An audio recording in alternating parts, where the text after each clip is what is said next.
What's popping? Welcome back to that Finesse Podcast. It's back again. Oh, yeah. Another one. Oh, yeah.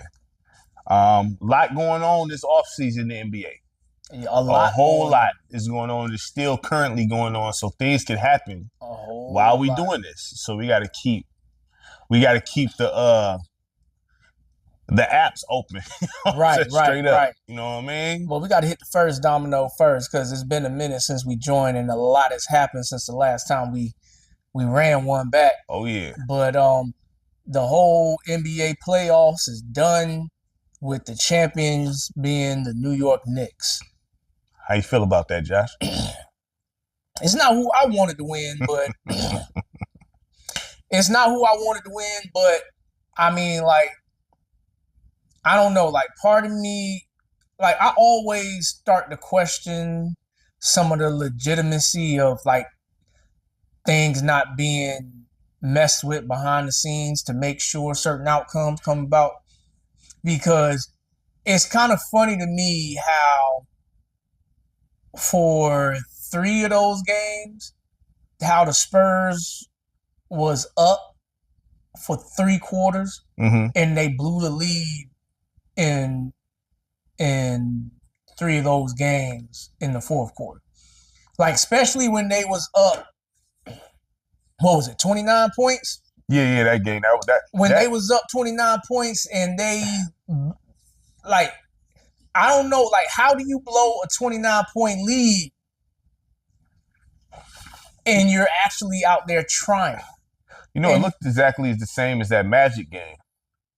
It looked exactly the same. Right. And so I don't know if that is, I don't know if that's like the NBA tinkering behind the scenes to make sure that they get the most money. Do you think that's what happened? I'm not saying that that's what happened. I'm saying that if it was to come out that that's what happened, I would not be surprised at all. Because not that New York ain't deserving of being champions, because the way they walked through the East, I mean, given they had an easy road, in my opinion. They did. They had an easy road. But I just think about the money that can be made in the NBA with the Knicks winning the championship. Like, the Knicks probably already have the largest, if not one of the largest fan bases for the NBA. I mean, when you think about how many people live in New York City alone. Yeah, I mean, that's a whole lot of merch. So everything that the fans is going to buy now that has the New York Knicks logo on it has to have that NBA logo on it, which means that the NBA is going to get a cut. Oh, yeah. I mean, you see how crazy it been acting. I mean, let's be honest. I mean, I will say this. I mean, the main reason why I didn't want them to win was because I didn't want to deal with or hear annoying New York Knicks fans. Well, the truth is, with the fact they got to the conference finals, you're going to hear that. The fact they got there. I mean, well, they got to the conference finals last year, didn't they? Didn't they get there last year? I'm trying to think. Maybe. Because I know Indiana put them out. Because Indiana took out Cleveland in the first round. And then they must have took out the Knicks in the second round. I don't remember exactly. I got to be honest. I probably got to check that one out. But either way it goes. No, I think they had to play the Pacers in the third round because the Knicks took out the Celtics. I got to go back and check. And they would have never ran into each other until the second round. Yeah, you're probably right. I got to go. You're probably right though. You know what I'm saying? Right. But you see how they act already, Knicks fans. Right. And so, like, I was like on one of those things where I was like, man, I don't want to deal with them being annoying because they already feel like they deserve to win every year and whatnot. But the good thing about that is, like, I have control over that just by not listening or not paying attention. Oh yeah, that's with anybody talking nonsense. Right. You know what I'm saying? And so for me personally, I haven't had to deal with much. Like I'm in a group chat with some real New York Knicks fans, and after they won, it was like they celebrated that day, but like it really hasn't been too much after that about it. I mean, I'll say this with the Knicks. And I didn't want Karl Anthony Towns to be a champion. He is one now. I'm gonna be fair about that. He is one. I did not want and he didn't play bad either. Well, he didn't play bad for the first 2 games, but then after that, it was like he didn't contribute anything. I mean, he didn't lose it for him. I mean, he almost did. When you in foul trouble and you have to sit down for most of the game, but blame that on the Spurs and Wemby wanting to play out in the perimeter and stuff like that. But guess what? He got a ring now. He's still a champion. He got a ring now. But does that elevate him over other players? No. I think because Brunson is really, this is about Brunson. This is about Brunson. Now, Brunson showed. Now, I'm gonna be honest with you. If they would have gave that MVP to OG Anunoby, I wouldn't have had no arguments with it. Because OG Anunoby saved them a lot. Right, but Brunson is just the face, and he the one that dropped 45 in the closeout. So let me ask you this: does clutch moments overtake? Because it's a team game here, right? So if Brunson was the more consistent through the whole game, except the clutch moments where OG and Anunoby was doing his thing, it wasn't just that. Because like you would see moments in the game where OG Anunoby was keeping the Knicks in the game. No, I know, but Brunson was wilding, dog. Like Brunson was wilding in the last game. I'm saying, like, he wasn't wilding the whole series. He wasn't wilding the whole series. He may have a solid box score, but he wasn't wilding the whole series. Like OG Anunoby won them a game and a half, maybe 2 games. I will say this when it comes to that. Cat won them the first game. I'll say this when it comes to that. If they did, I'm not going to look crazy at it, but I understand why they gave Brunson it. No, yeah, I definitely understand why they gave it. I'm not going to look sideways if OG got that. No. But Brunson proved some stuff. He was another deserving player. I mean, now the other thing with this, because once again, you got players getting popped for gambling. And when the footage comes out, that shows that some of the stuff that they did for gambling, it's like, why? Because De'Aaron Fox got one of the biggest boneheaded plays in finals history. All the jokes are saying, like, what was you on? Like, you know what I'm saying? Like De'Aaron Fox, you know what I mean? So you got that moment with De'Aaron Fox on top of the rest of the game when they just settling for threes, blowing that 29-point lead. Fox didn't play good, none in the playoffs. At all. So, at all. And the other thing, too, the coach having Dylan Harper sit down for as long as he did. Yeah, that was crazy because he was one of the better players on the Spurs, period, honestly. It was really Castle, Harper, Wemby, Vassell. And Harper wasn't too happy about that. Exactly. And I'm not mad at him for being upset about that. Because so when I say signs of funny business going on, those are the things that I mean. Because if me and you can look at the game and tell that Harper and Castle is like the best guards on the team and they out there doing their thing, and every single time Fox seemed to come on the court, things go south, and he keep Fox on the court for as long as he did. I mean, he has to know that as a professional head coach too. So it just makes me question why you did it. I mean, because I can't say that you really trying to coach to win when you keeping bad players on the floor. We can't run from the facts. Can't run from the facts. Right. It's a lot of funny stuff that be happening. It's a lot of funny stuff that be happening. You can't run around because common sense is common sense. Mm-hmm. It's just that simple. Right. You don't take Dylan Harper was. You gonna sit. Like, it's just too. If I'm at the top of if I'm in an office, why the F is you sitting him down? That's the first thing I'm right. What are you doing? Because at this point, I'm thinking about firing you. I mean, yeah, we got to the finals, but I feel like a more experienced coach. The Wemby. The fireable offenses is what we've seen in playoffs with Jamal Mosley watching the Magic just lose that lead and just watch. Right. And that's what my fired. Did. He just sat there and watched. Fired. Like, oh, he got fired. So you do get.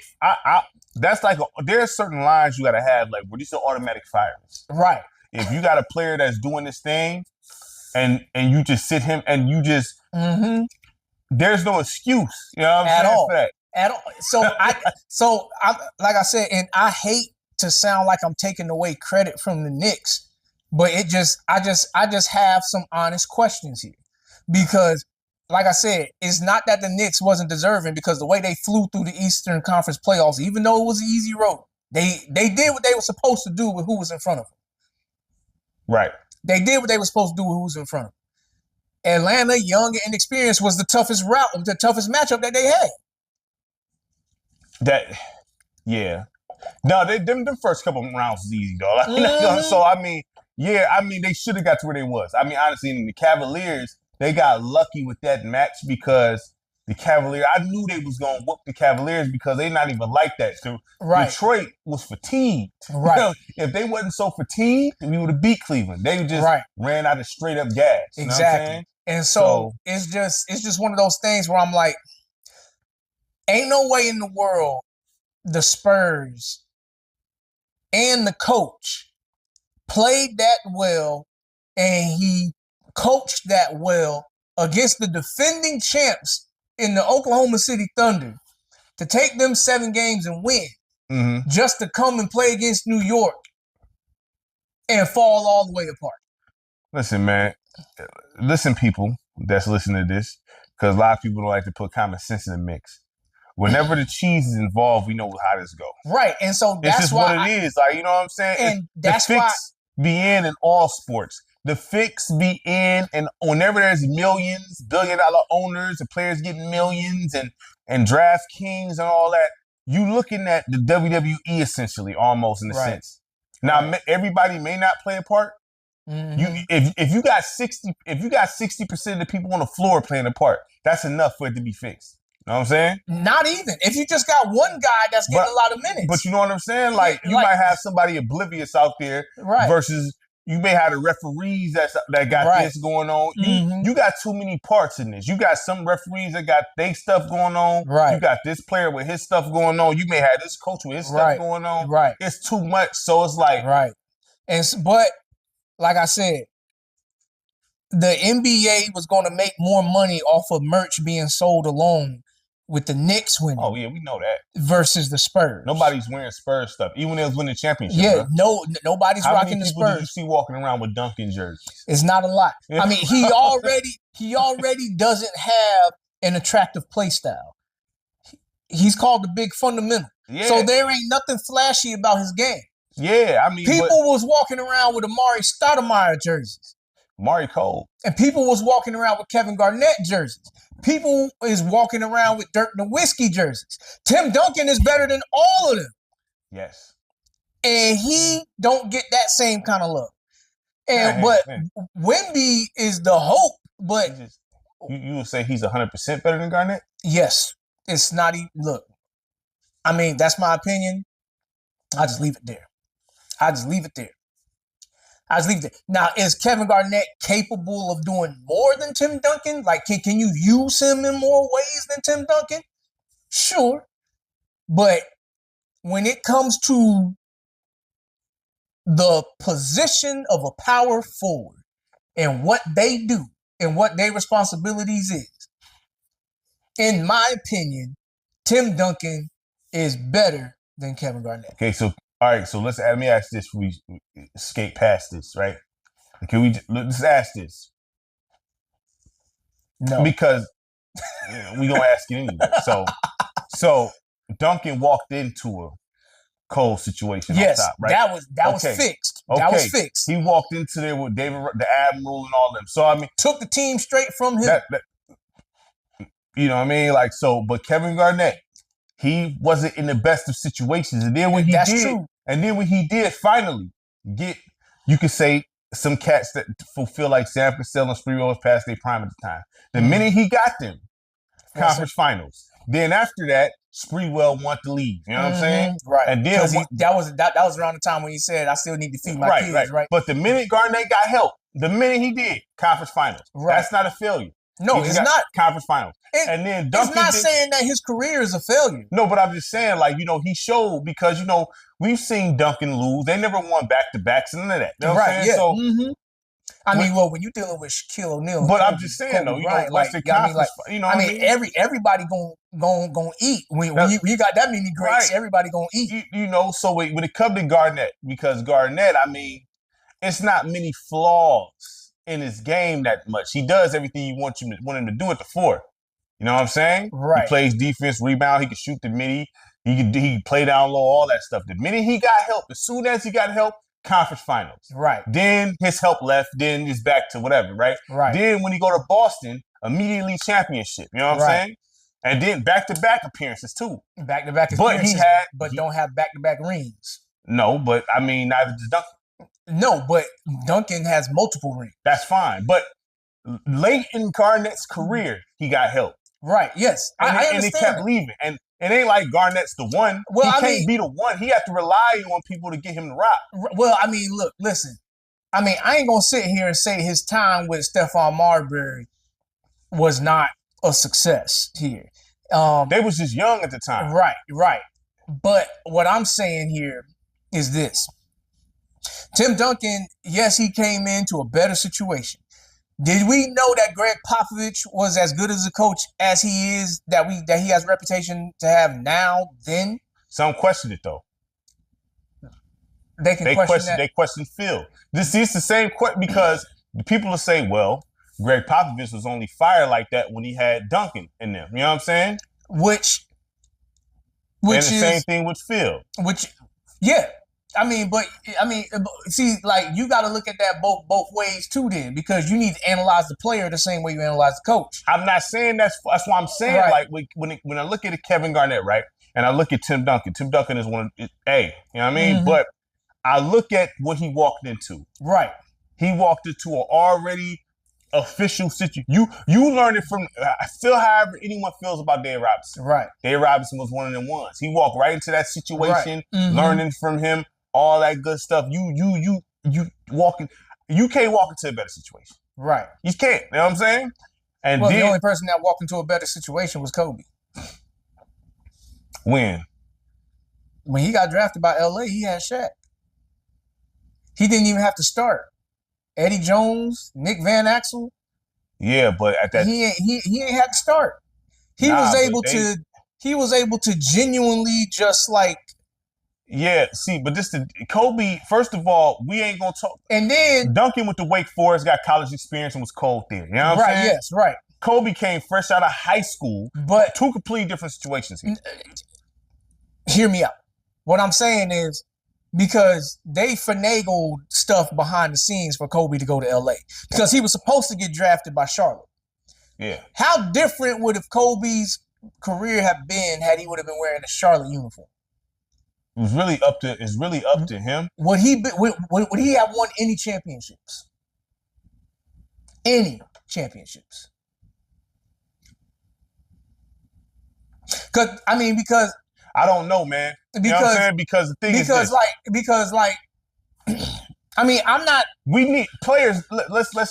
You need a team, bro. Yes, we know you that. do. You do. So, but there are certain players that no matter what you give them, they're gonna flip that in X amount of time, sooner rather than later. They're gonna flip it into a winning situation. If you hear players talk about Kobe Bryant, even from high school, he wants to win. So I'm not gonna say he wouldn't have got a champion. I'm not gonna say he won 5. I'm not gonna say he wouldn't have found a way to get something like to win because I'm just, if we use the history of the Hornets organization being the way that it is now, from the way we understand it, Kobe probably would have started his career there, but he probably wouldn't have finished it all. Like, I'm just saying, like, you know what I'm saying? He wouldn't have finished it. I mean, if the Hornets, if you got a guy like Kobe and don't recognize what you got and be playing these games, he's gonna be out of there. Oh, he almost left LA. So I mean, right. Yeah. So all I'm saying is with Duncan is the truth. Right. We know this, but one system his whole career. Like a guy like Chris Webber is the truth. But we seen when Chris Webber was with them Kings, he was doing his thing, but he should be a champion right now, but he's not because we know what's up. Right. He should be a champion, but he's one of the best fours. He don't get recognized as that for whatever reason. But how many flaws is in Chris Webber's game like that? We can say the same thing about Charles Barkley. Charles Barkley, if we really being honest here about individual impact on games, he's up there with Charles Barkley's one of the great fours, dog. Right. We're not going to play these games. But his name never hits the table because the reason I don't know if it's because of inside the NBA and we used to hearing Charles Barkley say funny stuff to where we don't remember the type of basketball player he was. It's almost like a Gilbert Arenas effect because a lot of people that's coming into basketball now, they know Gilbert Arenas from Gil's Arena. They don't know about Washington Wizards Gilbert Agent Zero. They don't know about Agent Zero. He was cold, fam. Right. So he's another player if he didn't get hurt. Yeah. So I mean, listen. All I'm saying is I think Garnett is underrated. He is. I'm not saying. Look. There's no way in my mind that it makes sense for you to be underrated, but yet still viewed as one of the top 3 power forwards to ever play the game. No. How is that underrated? No, because whenever, this is the thing when it comes to Tim Duncan. It's almost like a Jordan effect here, right? When it comes to Tim Duncan, when you talk to people, when it comes to Tim Duncan, they act like Tim Duncan walk on water. I'm like, yo, look, Tim Duncan is dope. Mm-hmm. He is. Right. He is fire. You know what I'm saying? Mm-hmm. But he walked. And I'm not mad at him walking into a great situation. Big salute. He took advantage of it. Right. But do you think if he would have got drafted to a different team? No, let's just say he went to Orlando. Oh, him and T-Mac?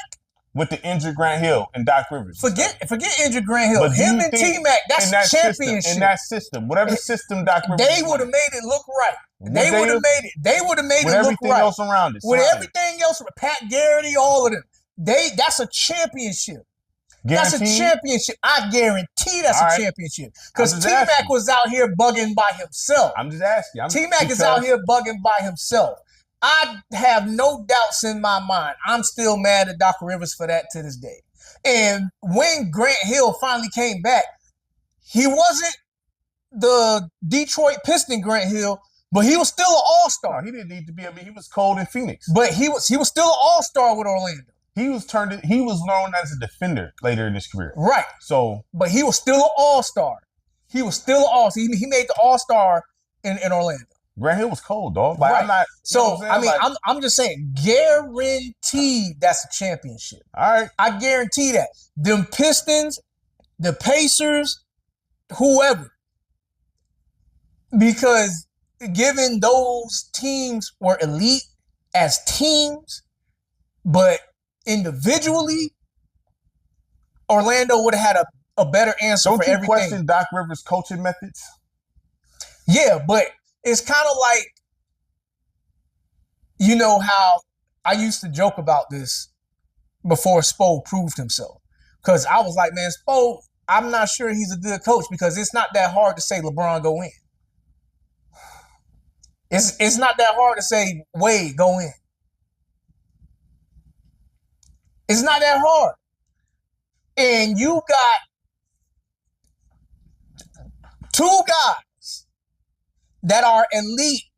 T-Mac can give it to you however you want it. Can score everywhere on the floor. Can shoot everywhere on the floor. He's an underrated defender. And he can facilitate the offense a little bit. I seen that in Detroit when he ran the ones for us. Right. And then you pair him with the fundamentally sound, can't nobody guard him big. Can't nobody get to him big. He gonna rebound the ball. He gonna defend the paint. And he shoots decent from free throw line. So you can't just hack him. Like, that's all. I mean, Tim Duncan, he was having the all-you-can-eat buffet in the West. The East wasn't going to have nothing for him either. The East wasn't going to have nothing for him. And then when you paired everybody else around him, even a Darrell Armstrong, there was a time that they had Mike Miller. There was a time when they had even the likes of, I'm not the biggest fan of them, but Drew Gooden. They had you been to Drew Gooden, fam? They had Drew Gooden. You like Drew Gooden is not, man, listen. No, but what I'm saying is when you got those kind of great players around you, the little good that you can do is going to flash because you're not required to do anything else. Man, it's going to flash. I'm just asking because, you know, when it comes to that, okay, everybody's like, Duncan washes Garnett, and it's like, in what aspect here does he wash Garnett in? He's not like you're not the only person who really alluded to this. I've talked to people about this, and it's like they automatic. And I ask questions like, so whenever I ask, like, so if you swap them two, what happens? The style of offense is different because, okay, so the Spurs system that they built around Duncan, it's a whole bunch of ball movement. But Duncan does not have the ball in his hand. He's like helping to set the screen and get to that spot down there. Not saying that Garnett can't do none of those things, but Garnett, he can handle the ball too. So, like, I don't see them running that same type of offense with him. The way Garnett, let me ask you this, the way Garnett communicates on the floor, like you were just saying, he talks a lot. He can be out there assisting with all of that still. I understand. Like, I understand. Calling, I understand. But so to say he landed in the better situation, that's always going to be a fair point, and we can use that across the board. We can even apply that to Magic Johnson. That's definitely the case for Magic Johnson. Right. That's not no question. Right, you know what I'm saying? Right. But what I'm saying is Tim Duncan, he didn't just play in that system. He took the team from the Admiral, and then he won more after that. After that. Taking the team from the Admiral sound aggressive. You don't think that's just a passing of the torch?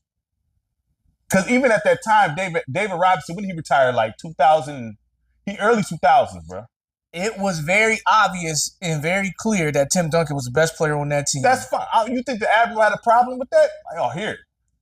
He was the best player in the early 90s and all that. So, that's fine. You know what I'm saying? That's fine. Look, I'm not going to hate on KG. KG is dope. Okay? Now, KG being better than Duncan, I'm not going to agree with that. I'm not going to agree with that. Now, the best case that I can give you, Tim Duncan is just one notch above. Tim Duncan is just one notch above. But if you want to feel that way about KG, then we need to figure out where does KG fall in comparison to a Charles Barkley. Okay, so where does he fall in comparison to a Charles Barkley? If you're asking me who I would take, right? For what I mean, well, it doesn't have to be what you would take. Just who is the better? Because who's the better four? Who's the better four? In my opinion, right. I'm going with Kevin Garnett, fam. Okay, sorry. I mean Barkley cold, but and then let's use the same case for the guy that you just brought up before that. Okay, KG, Chris Webber, because you just said we all know Webber should be a champion. I'm thinking skill set here. They close, dog. Right. Like they almost equal here. So I think Garnett played better defense. Possibly. You know what I'm saying? He might be able to block better. I don't know. I can see him being a better shot blocker because he's taller and he's more lengthy. That's where the edge would be because for one, because Webber is only like what 6'9", 6'9", we can get 6'9", 16, whatever. You know what I mean? Something like that. They both can shoot that elbow shot. They both cold down low. Mm-hmm. Weber can handle it a little bit too. Mm-hmm. You know what I'm saying? He ran on the fast break. You know, they got a very similar skill set. Those are better comparisons to me because Kevin Garnett drafted to Minnesota, didn't really have much there. Chris Webber drafted to Golden State, didn't really have much there, but he turned them into winners. That's a tough pick for me. I like Charles Barkley. I don't like undersized players that much. That's me. Yeah, because he only 6'4"? Yeah, so I like my players to be that had a size with them too when that athleticism leaves. That's all I'm saying. So right, mm-hmm. You know, because once that athleticism leaves, you undersized, you hit. You know what I mean? So well, just take them at their peak. They peak. Take them at their peak. Still at their peak, Charles Barkley took worse players to the finals. Hold on, wait a minute, man. Like, hold on. Worst players. I'm trying to say, what about Kevin? You think Kevin Johnson weak or something? No, I'm not saying Kevin Dan Johnson Marley weak. I'm not saying Dan Marley and Kevin Johnson is weak. I'm just saying when you line them up next to Ray Allen and Paul Pierce, is you taking them two? No. But that's what I'm saying. Is this.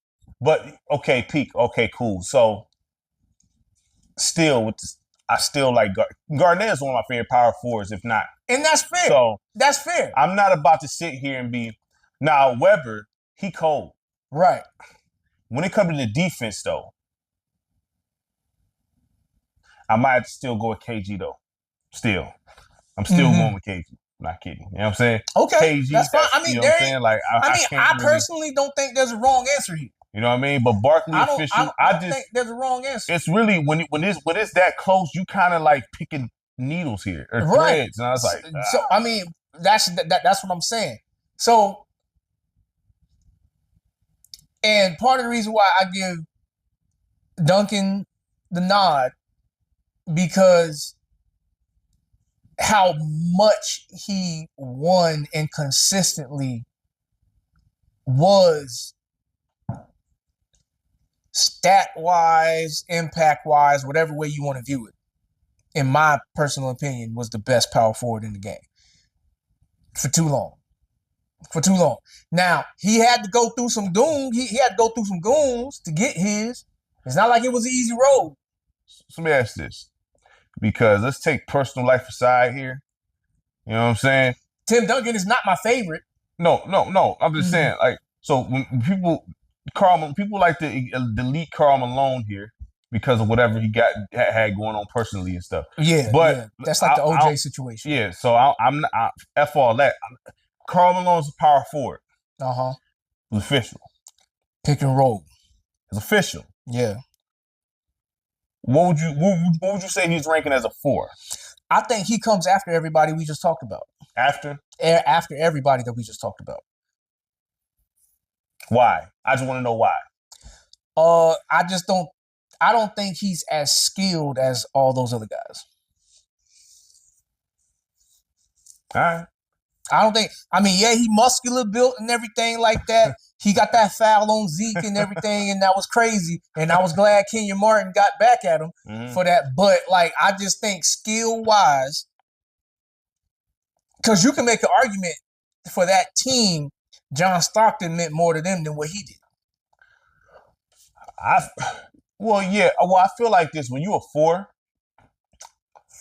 the point guard is really the person you lean on the most because he got to get you to rock. Right. Because when you're the 4, you have to go get set down lower around that. You're not the one bringing. You rely on the point guard. That's your best friend, dog. So, now okay. So now to get back to KG, because this is something that I really wonder. If Isaiah Thomas would have never helped Kevin McHale out by pretty much helping Kevin McHale draft Kevin Garnett, and KG would have failed to Toronto. He was going to Toronto? Yeah, because that's where Isaiah Thomas was the head coach at. I didn't know he was going to Toronto. And he said it in the interview. Okay. If you look at the pivot, interview? Yeah, he said it in the pivot interview. But he said that he had a plan laid out that he was going to use Kevin Garnett. Because just think about it. Kevin Garnett walks in the situation with Vince Carter and a young Tracy McGrady. That's championship. Exactly. And that might be actually multiple championships. That's some dynasty stuff, dog. Because they had Damon Stoudemire at that time. No. They ended up drafting Damon Stoudemire because Kevin McHale drafted Kevin Garnett. Oh, okay. So you would have had to take out Mighty Mouse. Did they have Muggsy at the time? Did they have Muggsy? Because Bogues was over there at one point. I think they had Marcus Camby there. Camby? He was okay. So when did they have Hakeem? Hakeem was like late. Okay. But like, I don't know. Was that the same team? Because, did they have Doug Christie at the time?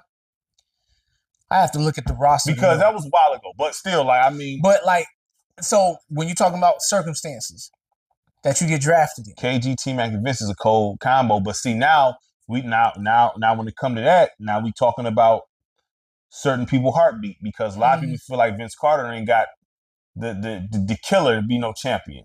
A lot of people feel that way. Which is fine, because I can agree with that. Because when we look at Vince Carter and his career and his abilities, he kind of underachieved. He did underachieve. Because skill for skill, he can do everything. He can do everything. If you look at Vince, honestly, if he actually had dog like that, he could have been like the greatest. He could do everything. Like, cause I'm like Vince. I mean, dog. Because he could shoot. Yeah, his shot was he could shoot. He had a nice little handle. Yeah. I mean, Vince shot the free throw at a high percentage. You gotta think about it like this. Vince Carter, because people love Michael Jordan. I mean, but Air Jordan, Vince Carter low key with the clears him. He clears him. The thing is, if he actually had that, if you instill Kobe's mentality in him, oh man. So, but here's the thing. I don't know how much this, going back to the politics, because how we started this off. How much does the NBA want Toronto to really win? They won with the with Kawhi in them. Right, yes. But a lot of people don't talk about the championship either, by the way. They be forgetting that championship like it didn't happen. No. Like straight up. No, but like what I'm saying is this. So Toronto, like historically, they're never in the conversation. You're right, but listen, that's in Canada, bro. Like, you know what I'm saying? So at the end of the day, you know, they probably would rather a U.S. team win that anyway. Like, my thing is, you know, why do you even have an NBA team in Canada? It's my question, but whatever. You know what I'm saying? If that's the way you're going to do it. I don't understand, but they deserve just as much a shot as every other team if you're going to have them be a franchise. So, I mean, you know, that's just my opinion on that. But look, Toronto that's not no moneymaker. We know the money-making teams in the league. The New York Knicks, no matter what, they're moneymakers. The Lakers is moneymakers. Would you say the Celtics is moneymakers? Celtics is moneymakers. Then you can probably... Would you say the Warriors now, or is that just during the Steph era? That's just the Steph era. So you think they're going to drop back down after Steph and them gone? If Steph retires, whenever Steph retires, everybody that was a Warriors fan, because of Steph, they're going to probably go right back to being whatever they was before that. It's only a couple, so the Lakers, the Knicks, the Celtics, that's 3. Lakers, Knicks, Celtics, and then maybe you can probably, but I'm not really sure that you can really mention anybody else, because those are the 3. Those are the ones. Those are the ones. Like, the next closest in line is maybe Houston. No, dog. I ain't never heard the Rockets. I mean, them or Philadelphia. The Sixers, when Iverson was there. Well, even before Iverson, because they had Dr. Dre, Charles. They had time with Charles, Moses Malone, and them. Then you had the time. I remember Brooklyn was bringing some money in at first. Brooklyn. I mean, well, yeah, because they the new hotness. But then, like, when you start to sit back and look at things, you got to say to yourself, okay, well, New Yorkers ultimately they're going to fall back to being Knicks. I think it's just some three, dog. Because if you think about it, it's like it's nobody else really. It's nobody else. I mean, historically, the Lakers and the Celtics saved the NBA. Yeah, they had like all the championships, dog. Yeah, so once you move past them, the biggest market is the Knicks. Yeah, I mean, so it's not like the NFL. The NFL, it's like everybody make those. Yeah, to a degree, yeah. I mean, but that's because talent is more spread out. Yeah. So you can have your favorite player play for the worst franchise in the league. Yeah. Like there was a whole bunch of people that was Maurice Jones-Drew fans, but they just was like, man, dang, he has to play for Jacksonville because Jacksonville down in the dumps for a long time. How many people is Barry Sanders fans?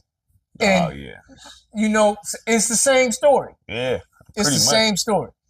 But yeah, so I mean yeah, as far as but to get to go back to the Knicks, I mean, look, the players.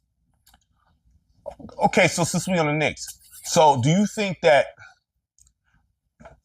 Brunson proves people wrong that he could be a 1A, or is he still just in that same like, well? I mean, when you win a championship, it's hard to say that you didn't prove. But because but like the way he did it says more to it than the win itself, because the way he was making shots over Wemby. Wemby is an overrated defender, fam. No, but like that length is still a problem. He don't know how to use it right. That's what I'm saying. But the fact that he was, because we seen Wemby have a defensive impact on everybody else in the world. And we're gonna talk about Wemby, dog. But. And Jalen Brunson was able to make some shots at him. I mean, he was attacking him. He was attacking him because he wasn't afraid. I mean, well, yeah. I mean, so that's just what this is. But that's part of the reason why I was looking at that coach and I was like, you got these three other big men sitting on the bench and you ain't used not one of them. Wemby plays tough. He played tough. He not right. No. So we gonna get into him. You know what I mean? But the thing is, because Becky Hammond, she said what she said. And, and I was saying, what she got to say. But what I'm saying is, well, Becky Hammond, she's a hooper. Her opinion have some sort of weight. But the thing is, but she can only give you the perspective through a when she was talking about the size, right? When she was talking about his size, I said this when it came to her. I'm like, she ain't the only person that has this take about his size, right? So I don't think it's right to just curb stomp Becky Hammond because a whole lot of people said this about I'm not going to curb stomp her about it, but everybody needs to be apologizing to him if that's the case. Because most people said, man, this dude is too short. He not this, that, and the third, blah, blah, blah, well, you know what? Well, you know what? Like, if you believe that, then, you need to go back in history.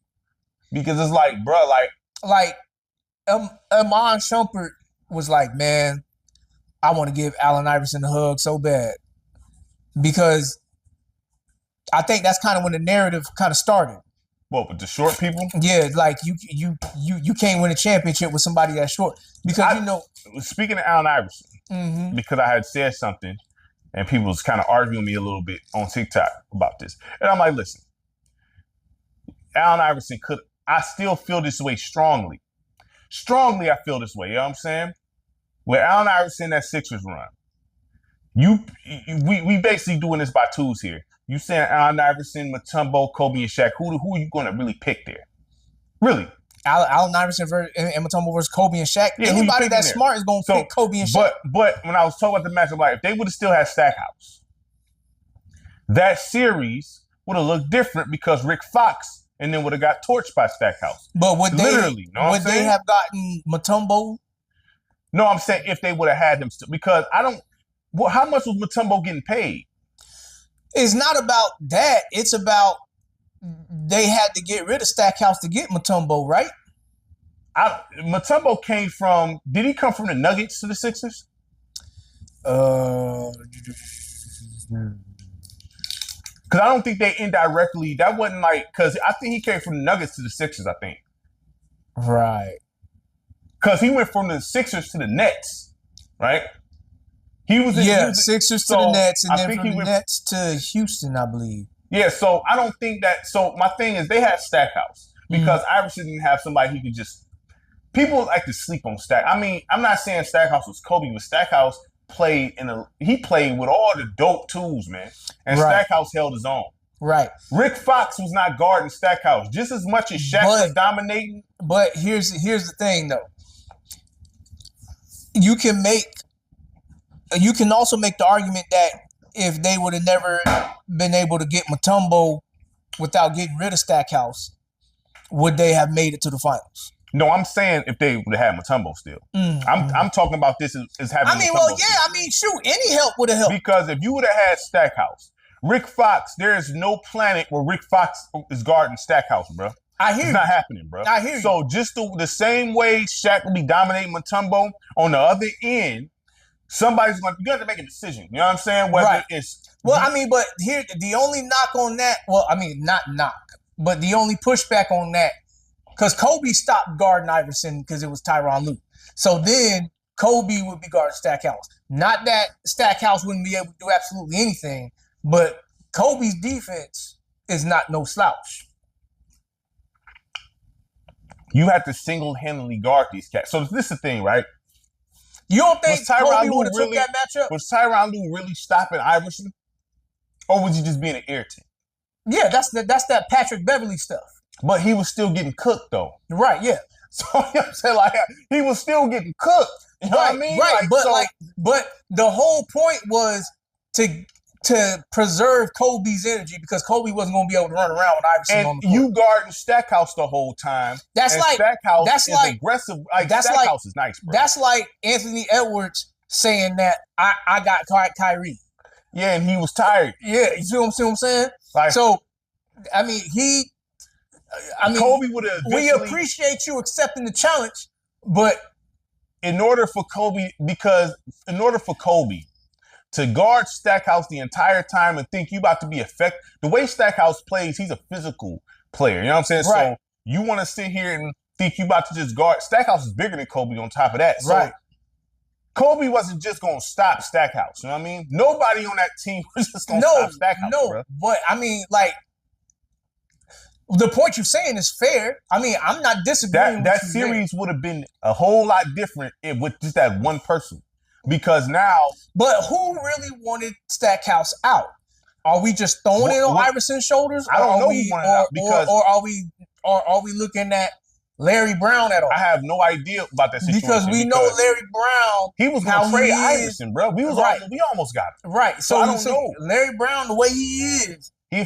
I'm not that fond of Larry Brown, dog, to be honest with you. I'm just not. I understand he's great, but you got to look at his tenure. He never stays anywhere. It's always an issue. You know what I'm saying? Like, something up with my man. But he a great coach, but I don't know, like, because, you know, I'm not going to say his coaching methods is always the best because... I feel the same way about Tom Coughlin.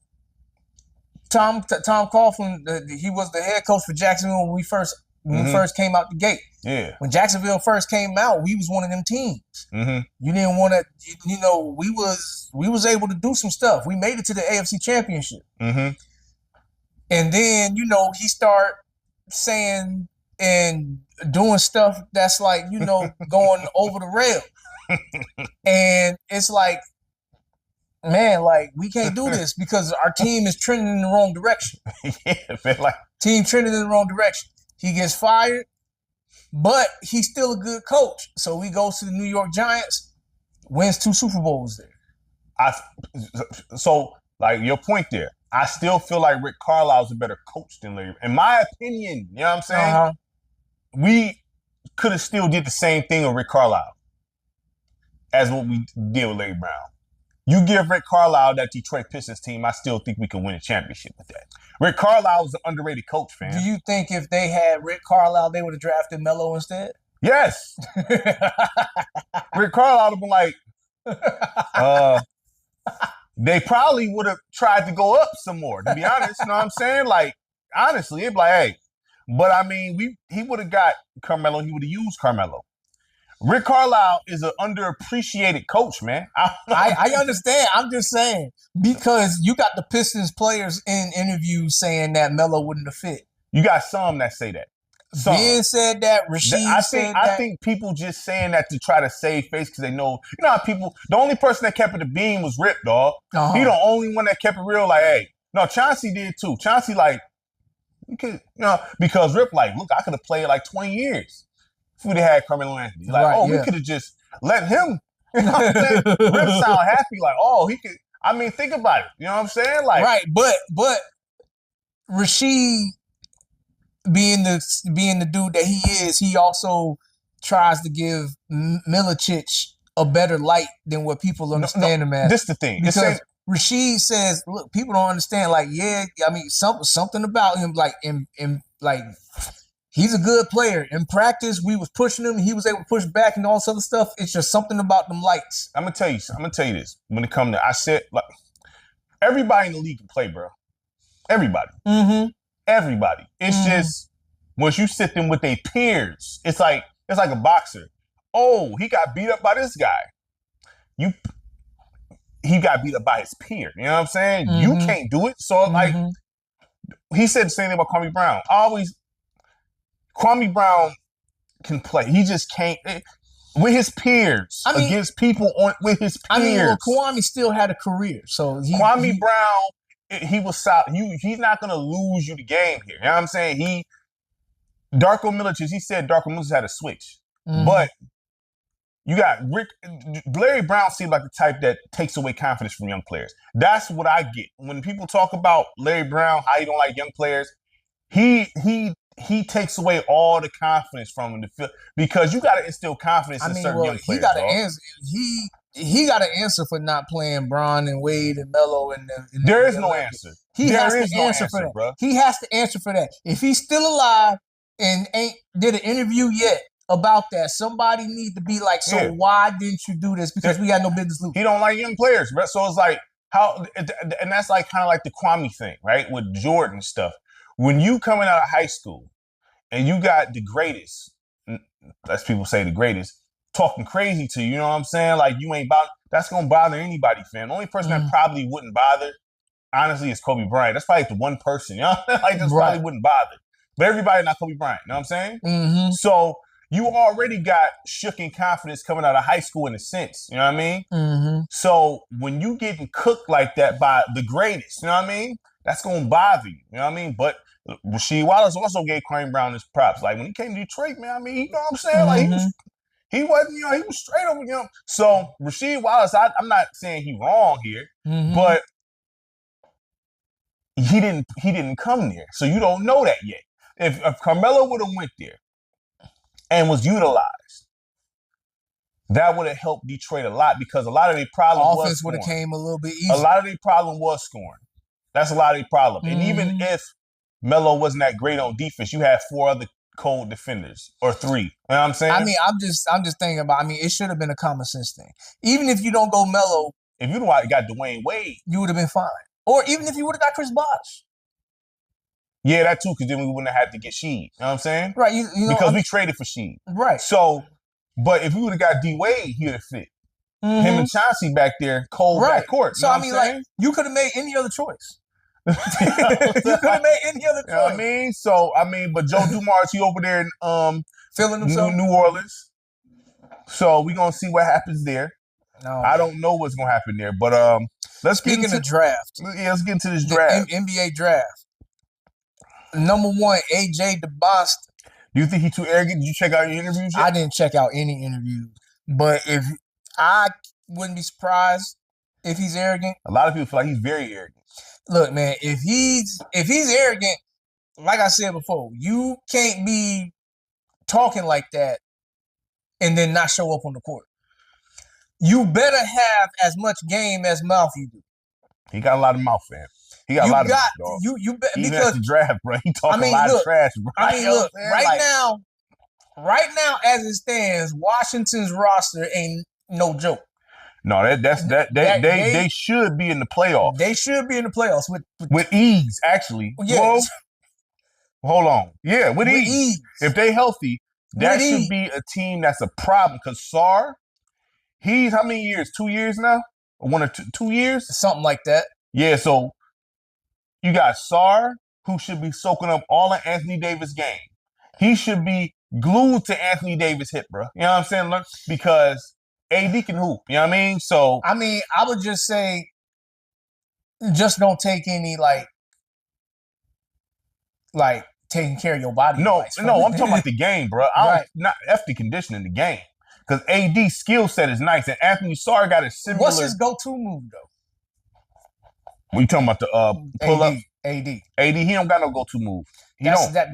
So like he needs the. I mean, he can still take from AD a little bit, but he needs a go-to move, something that he can constantly fall back. Everybody needs one. That's the thing. That's everybody's issue, because a lot of people will sit there and say, okay, you know how somebody get criticized like, hey man, he only do this one move. Do you stop the move? Right. Like, you say that, but do you stop the move? You know what I'm saying? Like, that's the thing. You need something that you can build off of. Exactly. So it's like a 4 should always have at least 3. At least. Because you got to be able to counter when they don't go for the, like, you know, when you go down low and you try to go to this move, oh, I can't go there. You should have a counter. Right. And then one more counter. All on the pivot. You know what I'm saying? Right. And a lot of cats get stuck after the first, once you get stopped, they have nowhere to go. You know what I'm saying? Exactly. So it's like you got to, you know what I mean? So that's common sense basketball to me. You know what I mean? But like, this is a different era. F all that. Nah, that's common sense basketball. I'm just saying, the reason why I'm saying it's a different era is because a whole lot of guys don't play with that understanding of the game. Did you see that All-Star clip when Kyrie, when that young dude was trying to guard Kyrie? He's like, I got to counter for everything you try to do, dog. Oh, yeah, he told him, I got to counter for everything. Right. I mean, that's what you're supposed to do. Right. Even in the paint, you're supposed to have a counter for everything. That's Kyrie. Like, that's Kyrie. I mean, given it should be everybody.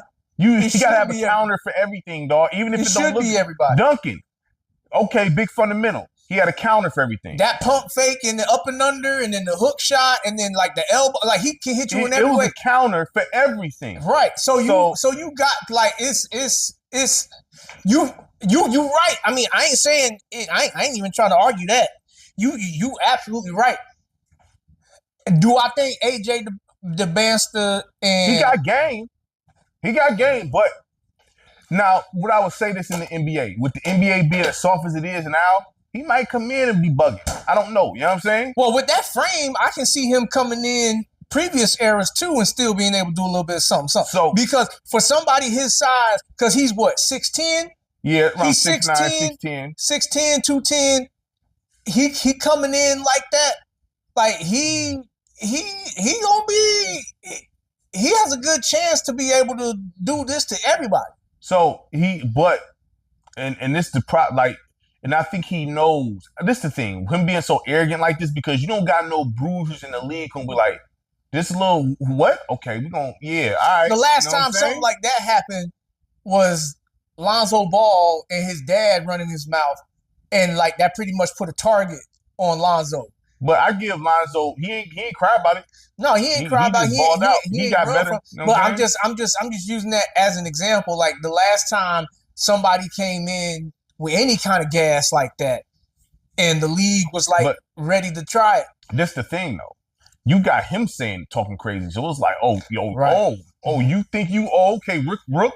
Because I don't think in the 2000s, I'm not even gonna go to the 90s. 2000s, you getting away with that with the dudes that was in the league, bro. No rookie because coming in. No rookie getting on the mic talking about some. Yeah, you gonna be coming in. You gonna be getting. You gonna be getting. You know, you gonna be getting that treatment. You know what I mean? Like you gonna be having to get. You know, make sure you get that ice tub after that. Because these dudes, I don't see nobody in the league that's moving like. I know Wemby tries to this fake tough stuff he on, but nah. But the Wizards, I think that they should be in the playoffs. You know,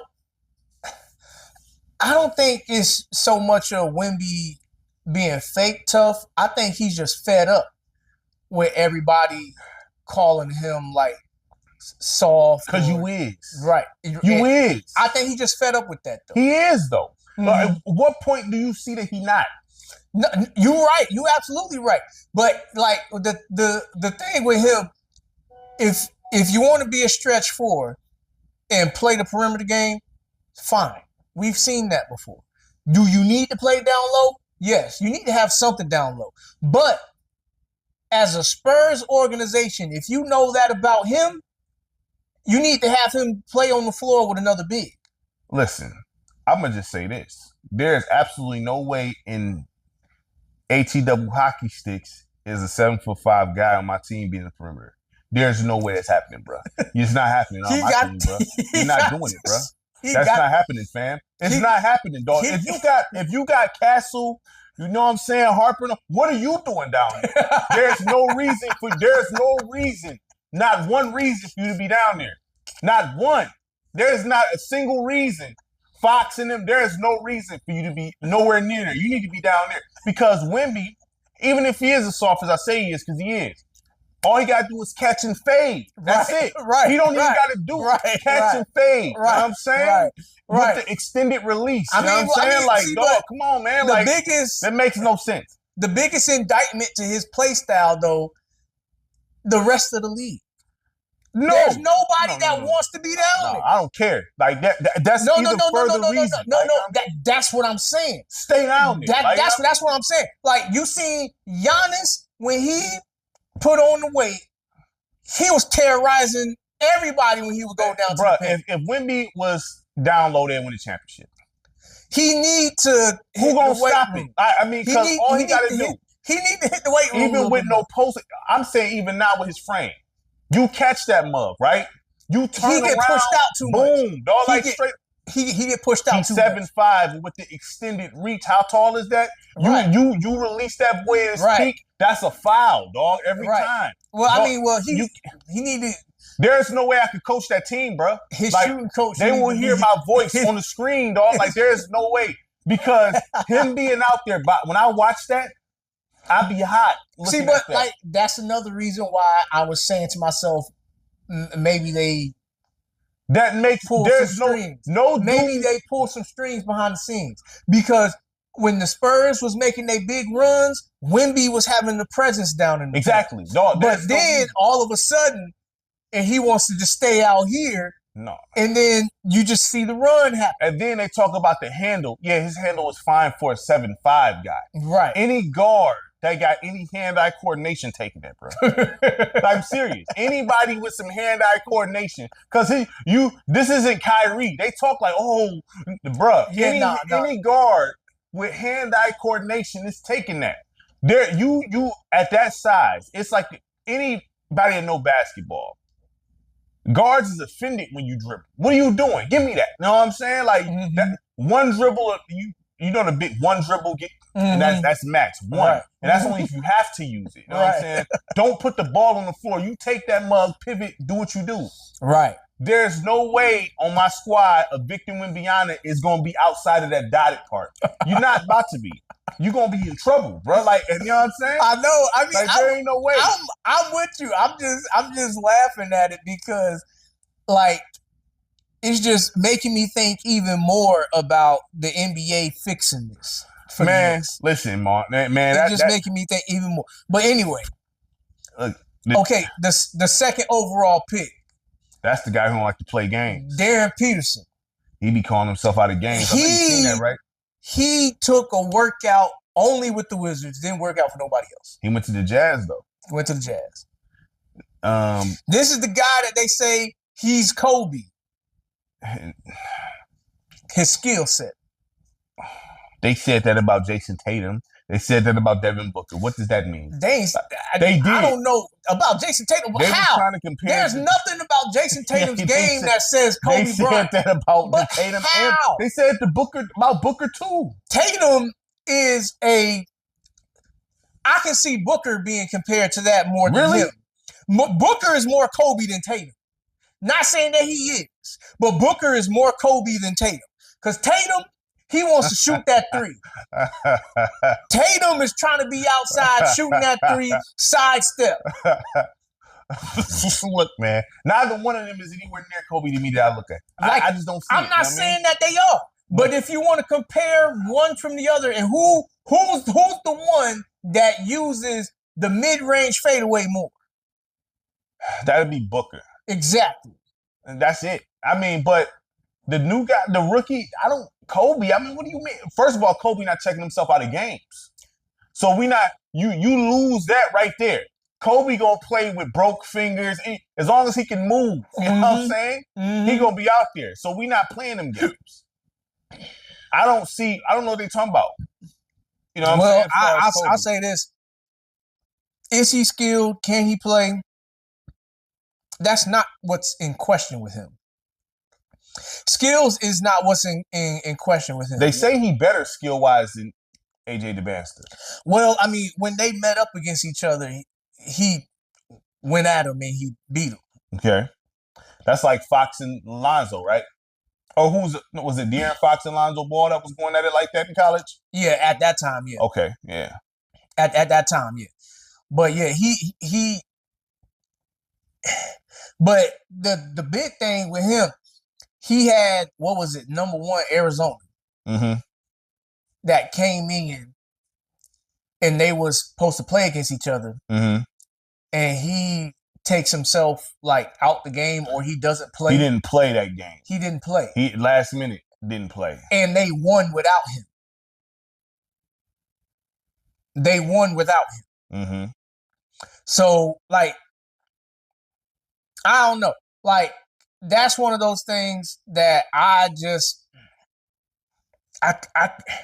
have a hard time believing that this guy is going to have a career being one of the best players. So let me ask you this then. Who's walking in a better situation? Between them two? Yep. That Jazz ain't no weak team. That's a nice little young squad. You're not walking up into Utah getting a win. Right, but I don't know, who is their coach? Let's look. Will Hardy? I'm not familiar with that brother like that, to be honest with you. Will Hardy, and the coach for Washington. The coach for Washington is Brian Keefe. See, like, roster-wise, I mean, them Wizards, if they see that, this is the thing, right? I feel like this. I'm gonna say this before you say something. Technically, on paper, AJ DeBaster on paper, he's walking into a more like winning now situation. But the Jazz, though, I'm not sure because the Jazz. I'm not sure because I mean, the one thing I would say that elevates that, Trae Young. Trae Young being there. Trae Young being there, having the Eastern Conference Finals experience. He doesn't have the same injury history as Anthony Davis, so you can kind of rely on him more. They just re-signed him to an extension, so he's going. So you got some stability there. Meanwhile, you hear Anthony Davis' name floating around in potential trades to Golden State. So, how realistic do you think that? I don't even think that's gonna happen, man. I mean, if Washington, they took him off the table, but like at this point, what has Anthony Davis shown you that says that his name shouldn't be on the table for any trade? No, I agree with you. I'm just saying, like with Washington, I don't know what they got. I don't know if they're trying to just play poker here, but So you got Washington got Trae Young, AJ DeBaster, Anthony Davis, Alex Sarr, the best 4 players in that starting lineup. One of them has serious health concerns. Trae Young coming back, you playing with him, he's probably going to be your most reliable teammate. Alex Sarr still hasn't turned into he still hasn't reached his climax, I would think. Then you go to Utah. You got Keontae George. They just drafted Darren Peterson, Ace Bailey. Then you got Jaren Jackson Jr. Yeah. They still got Markkanen over there. They young though. They just gotta. That's why I'm like they can. You know what I see with that team? They got Kevin Love too. He over there? Yeah, Kevin Love's over there. Dang. I mean, he ain't gonna play. He's just there to teach. I'm saying, I which mean, is good. he can get you some spot minutes. But Kevin Love, Oh, they got Youssef over there. Youssef Nurkic. Mm-hmm. You're not big on Youssef though. No, but like having Youssef start next to Jaren Jackson. I will say this. I think in the conference they in, they too young. Like the West they got a little weaker, but they got to grow together. Right. If they stay together, that team in the East, in the East is probably playing. Yeah, of course. But the East did get a little stronger though too. You know what I'm saying? This year. Yeah. So, but if they grow together, they gonna be a problem, fam. The Jazz. Yeah, like that's gonna be a problem. The only issue is when it's time for those players to get paid. That's that apron though. Well, not even the apron. When it's time for any of those players to get paid, are they going to want to stay in Utah? Yeah, Utah is not people's favorite spot to be at. You know what I'm saying? Like, people don't like Utah, dog. Like, right. They don't like it. Which you hear a myriad of reasons. You hear it's a Mormon community over there. Right. Very boring. Or it's the racist stuff. Right. That and them in Boston is neck and neck with that. You know what I'm saying? Yeah. So you got that team. This is the most urban looking Jazz team I ever seen. I'm not gonna lie to you. You know what I'm saying? Right. I'm like, Utah. I mean, it's a genuine question because are they going to want to stick around? Probably not. I mean, my man didn't even want to play for the Jazz. Because what LA just did, you would expect that with Utah. Yeah, that you know what's crazy? That do seem like more of a Jazz team. Exactly. Utah. Like, yeah, I could see that in that purple and white jersey with no issue. Right. Right. That's what I'm saying. That's what I'm saying. I'm like, but hold on. Let's touch on this real quick since we're here. Do you think what Stephen A. Smith said was wrong? No, not at all. Everybody, listen. I was telling people indirectly this. I was like, look, the Lakers going to struggle with any team that got athleticism and runs in transition. They going to struggle with every team that does that because they ain't gonna stop nobody, and they ain't got nobody that can play above the rim over there. None. And who's the white dude they just signed, bro? The power forward on the Bulls or something like that. The dude with the beard is what you talking about, right? He coming off the bench or something. He's slotted to be a starter right now. So I'm like, what they gonna do with this, man? Like, I don't see. And like when I think about now, given with Luka and Austin Reeves, they're gonna be able to put points on the board. Of course, they're gonna be able to put points on the board. Of course, they just not gonna be able to stop nobody. So when you're not able to stop anybody. The question is going to start to be, okay, are you going to be able to maintain shooting at a high clip to where you can always win the race of outscoring somebody? And then on top of that, when you're not able to stop somebody, are you going to be able to are you going to be able to play that game without getting in foul trouble? Because let Luka get in foul trouble. Let Austin Reeves get in foul trouble. Or better yet, let one of them get hurt. It's curtains. Bruh, like, look here, man. We know what it is. Like, you know what I'm saying? Like, I don't care what nobody, bruh. Like, I was looking at this like, what are they doing? Like, right. I mean, because, yes, it's going to be hard to stop them scoring-wise in the perimeter. That's about it, though. Once you attack them, it's a wrap. You gonna score. Right. So Luka's gonna get his numbers. The same thing with Jaden McDaniels on Minnesota. The same thing he said about Denver. He can definitely apply that to the Lakers now. Oh yeah, he can definitely apply that to the Lakers. And when you think about them in the West, what they gonna have to deal with now, because I think the top two teams is going to be the same. San Antonio, Oklahoma City. They're going to be the top two teams. You think so? I think so. because I don't see anybody else really threatening to take that. The reason why I say is because it looks as if they're not getting the whistle, is the Thunder like that without the whistle? No, and we see that So they're not if like they're that. not getting if the NBA not giving them the whistle this year coming up,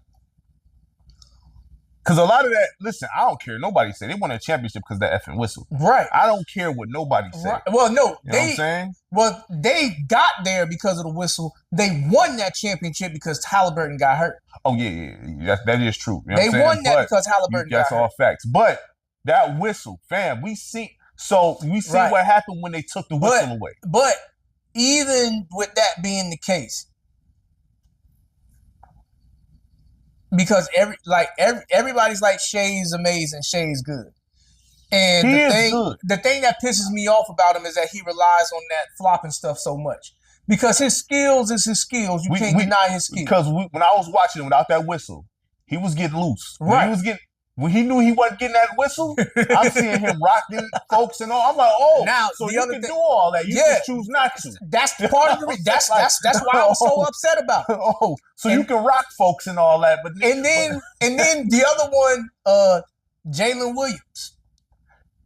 Jalen Williams, he was hurt though. Yeah, he was hurt. Yeah. Jalen Williams, and then Chet gonna have to come back with something to prove because Chet got like all kinds of. Yeah, Chet got hard. Chet got hard questions. You know what I'm saying? Like Chet, he got hard questions. You know what I'm saying? And then you still got Caruso over there, Lou Dort. When you sent me that stuff about him. Yeah, man, I haven't heard nothing about it though. I haven't like I haven't heard nothing about it. You know what I'm saying? I don't understand. And then they got that one kid that like to paint his nails all the time. Who? Jalen Green with the Suns. No. It's a bunch of them that do it now. Oh. It's a bunch of them. But he got drafted by Philly and they traded for him. Oh, I ain't familiar this offseason. I think his name McCain or something like that. I think it's McCain. Hold on a second. Let me see. I'll tell you his name right now. Yeah, I ain't familiar with that one. Yeah, Jared McCain. Okay. That's terrible, but I can't stand that. But right, you know what I'm saying? But like, yeah. So I mean, I still think that when you look at their roster and the chemistry that they got, like Denver was the 3rd seed. Denver still ain't get better. Denver was the 3rd seed. LA was the 4th. I can see them dropping. So let me ask you this. Would you be surprised if you see Jokic in that Lakers jersey at some point, dog? At some point. Because Denver haven't done nothing still. Right. You know what I'm saying? Yeah, I mean, but Jokic came out and said that he wants to finish his career in Denver. So, I mean, that rings different from a foreign person than it does an American person. So I don't know. Minnesota, I think, is going to be the 3rd seed. Even now? Even now. Because I know you weren't too fond of that Lonzo move or LaMelo. Yeah. Yeah, I'm not a fan of LaMelo, but they say they're the best backcourt in the league. No, I'm not sure about that. But what I'll say about them is this: they had a few players that stepped up and showed that they ready for more stuff like that. They just re-signed him, that Ayo DeMonso or something like that. Yep. Him. And then Jaden McDaniels. Yeah, he's there. The best thing that LaMelo brings is he takes away the double team from Ant. I'm gonna say this: LaMelo can hoop. He not garbage. He ain't garbage. The headache. His IQ is not that high. God, but I mean, when he can ball, and he do know how to pass. Like if he just had it's like the IQ was gone, but everything else, like yeah. So I'm just saying, like, what sucks is Mike Conley ain't there no more. He went to Boston, right? So I don't know. I don't know who's gonna teach him. And definitely not Ant. Ant got maturity problems himself. So I'm just saying, like, when we just think about who LaMelo is now, you ain't gonna be able to double team Anthony Edwards. No. You ain't gonna frees be able. Up Ant a lot. If it's gonna free up Anthony Edwards. I mean, with McDaniels, you kind of have to slow down with the double teams a little bit. I would say that more so about the AO kid. So the AO kid. I hate that they traded Naz Reid away. I would have loved to see Naz Reid with this. Yeah, I mean, we gonna see what Naz Reid on, you know what I'm saying, in Charlotte. I mean, because it looks like to be honest with you, that's Charlotte still ain't no bad team. No, they pretty much, you know what I think? They gonna probably be more of a level-headed team now. Because with Con Canupu being your head guy, it's gonna be more like I still think it should be Brandon Miller. They all in on Con Canupu. That's what they said. They pretty much said I know Con can play. But like Brandon Miller, Bro, I feel you. He cold. I'm just the Hornets. You're not walking in Charlotte just getting a win, bro. Like there's some teams where it's like, no, I don't see them making the. But if you take them lightly, they could be like. I say this: a team like Utah, right? You're not gonna look at Utah on your calendar. No, they're not going to the championships. They may not even go to the playoffs. But if you play with them, you can lose. Right. You know what I'm saying? Like seriously. You know what I mean? So all right. So let's hit a couple other teams in this draft. Go ahead. Really quick, Memphis drafts Cameron Boozer. I'm not that big on Cameron Boozer like that, but you know, I understand. But he a big dude though. Like he 6'9", 250. His dad was big. He's big pretty dude. Much his dad with Carlos Boozer was a big guy. Right, but like going back to what we were saying about this league, you coming in with that size. I mean, listen. You come into the league with that size. You got. I just hope he cold like that. From what I've seen from Cameron Boozer, I mean, I'm not saying he not, because I felt the way about Zach Edey, but he went to the league better than college, so I don't know. I didn't see anything offensively from Cameron Boozer that would scare me. No, but you know, let me ask you this: do you think he can be as good as his pops? Because Carlos Boozer was not no slouch. He just played in the league with all the dope fours. Right. I'm not sure. I'm not sure about that. Who was better in your opinion? Carlos Boozer or David West? Carlos Boozer. West was nice though. He could shoot better from the outside a little bit, but see, because that's who Cameron Boozer might be. Because David West was dope now. I like David West, you know what I'm saying? But he didn't have more skills than Carlos Boozer. Carlos Boozer was nice, dog. He was just a lower tier than the other fours. That's all. Now the next one, the Bulls got Caleb Wilson from North Carolina. Yeah, that's my man who was dunking on everybody. But right? he got more to his game than just dunking on folks. No, I know, but that's their show though. You know what I mean? But he we'll see. I mean, Chicago 6'10", 250. So look, you got Chicago coming in. He 250? 215. Oh, I'm about to say he on 215. But Chicago, they ain't nothing to play with. Yeah, they gotta still fix their team, bro. Yeah, I mean, but okay, so they brought in Nick Claxton. Okay.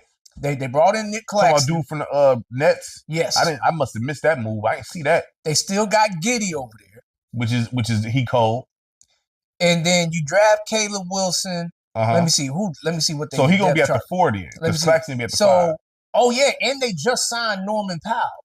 Yeah, I seen that. I still don't understand why he went there though. So right now they starting lining up as slotted on ESPN. Josh Giddey at the 1, Norman Powell at the 2. Mataz Buselli, you seen that white boy play? No. Is he cold? He's good enough. Okay. Caleb Wilson at the 4 and Nick Claxton at the 5. That's not nothing. No, you're not just walking to Chicago and getting a win. That's not gonna happen. You gotta play them boys. That's not nothing like that. You gotta play them boys. Right. And the one thing that sucks is that the coach, uh, I can't remember his name, but the coach just walked away, stepped down. Oh, you talking about I know you're talking about. Right. I know you're talking about. I can't remember his name right now. I know you're talking about. I mean, but right now, Tiago Splitter went over there to be head coach. Well, now let me ask you this, because I'm not saying that they wrong for this, but didn't Chauncey build all that, and then Tiago just kind of just came in? You know what I'm saying? Under what Chauncey had going on, or was this a Tiago Splitter thing? Well, Tiago was under Chauncey. So, okay, all right. So I mean, all right. If Chauncey would have never got in trouble for that gambling stuff, we wouldn't even be having this conversation. I mean, if he was, all right. I mean, he probably just. We'll see how good of a coach he is for real here. You know what I mean? Okay, and let's just slide down to the bigger name. Pick number 7, Sacramento Kings get Darius Acuff. Well, I kind of feel like what you were saying. He probably much rather go to the Nets. That'd be his team. Ain't that what you said? The Nets picked somebody else above him. That's what I'm saying. Like if I'm him, well, if I'm his agent. I mean, well, it's not like he's walking into a bad situation either. For Sacramento? Yeah, because look, it's him at the 1, Levine at the 2, DeRozan at the 3, Keegan Murray at the 4, Sabonis at the 5. They're not gonna move. They're not gonna trade Levine or DeRozan at all. Like, well, I would be trying to if I'm them.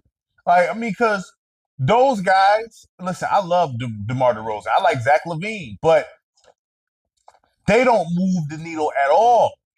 Right. So I mean, they got a few players on their bench too. So okay, then what is the Kings gonna do? You tell where they gonna be at this year? I mean, if it's me, I would just go full rebuild, get rid of Levine, DeRozan, and Sabonis. But what I'm saying is, you're saying I'm walking in a bad situation, right? On paper. We're with that team right there. How far is the Kings going this year? With this team right here, They should be playoffs. They should be, based on what the paper says. What the paper says. Where are they going, dog? Where are they going to go? I don't care what the paper says. Where are they going to go? You know what I'm saying? You know where they're going to go. You just won't say it. They're not going to the playoffs. I'm trying to find any sense of hope for them. You think they ain't going to the playoffs? I mean, yeah, it's going to be... It's gonna be a tough road for them, man. Like I said, I would just go ahead and rebuild. I would go ahead and trade them fools away, because a whole lot of these teams could use the services of a Levine and a DeRozan, and they could probably contribute to them in that kind of way. I would look, man. Like with Duren wanting to come to Sacramento, okay, we got our young guy at Cuff. We get our young center Duren. Okay, I would, because if I'm Detroit, I would have been trying to get. And I keep forgetting, because I keep forgetting Levine was over there. You probably could have tried to pull off, let me get Sabonis and one of them. Levine, or, you know what I'm saying, if you don't want to give me Keegan, because I can see them not wanting to give up Keegan because he's still, young. You know what I mean? Let me get Levine and Sabonis, we'll give you Duren. Know what I'm saying?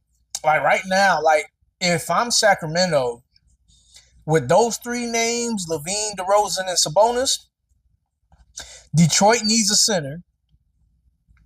So I'm dangling Sabonis. I'm looking at Detroit like, hey.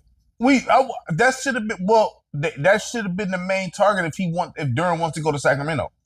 Right. Get Sabonis. You know what I'm saying? And try to squeeze out whether it's DeMar DeRozan or Zach LaVine, because they're older and they probably be willing to, because I said Keegan, but they probably don't want to give Keegan and Sabonis because due to Keegan being young. You probably got a better chance of getting Levine or DeRozan with the Sabonis package for Duren. And you know, the funny thing is, I'm looking at the rest of the league. There's not a lot of spots that I think that they got for winning teams. Who? Levine, DeRozan, and Sabonis. There's not a lot of spots available for winning teams for them to go to. If they get moved, it's for salary dumps and stuff like that, or some picks. Now, You know what I'm saying? Now, if you trade them to the likes like a Milwaukee, or you trade them to Brooklyn, you can get draft capital. That's what I'm saying. Like, but the team that should really be in on some of those guys should be the Pacers. Really? Yes. I thought they were straight as is. Yeah, but that was 2 years ago. Who's on? Let me see. Who's on the roster for the Pacers? Yes.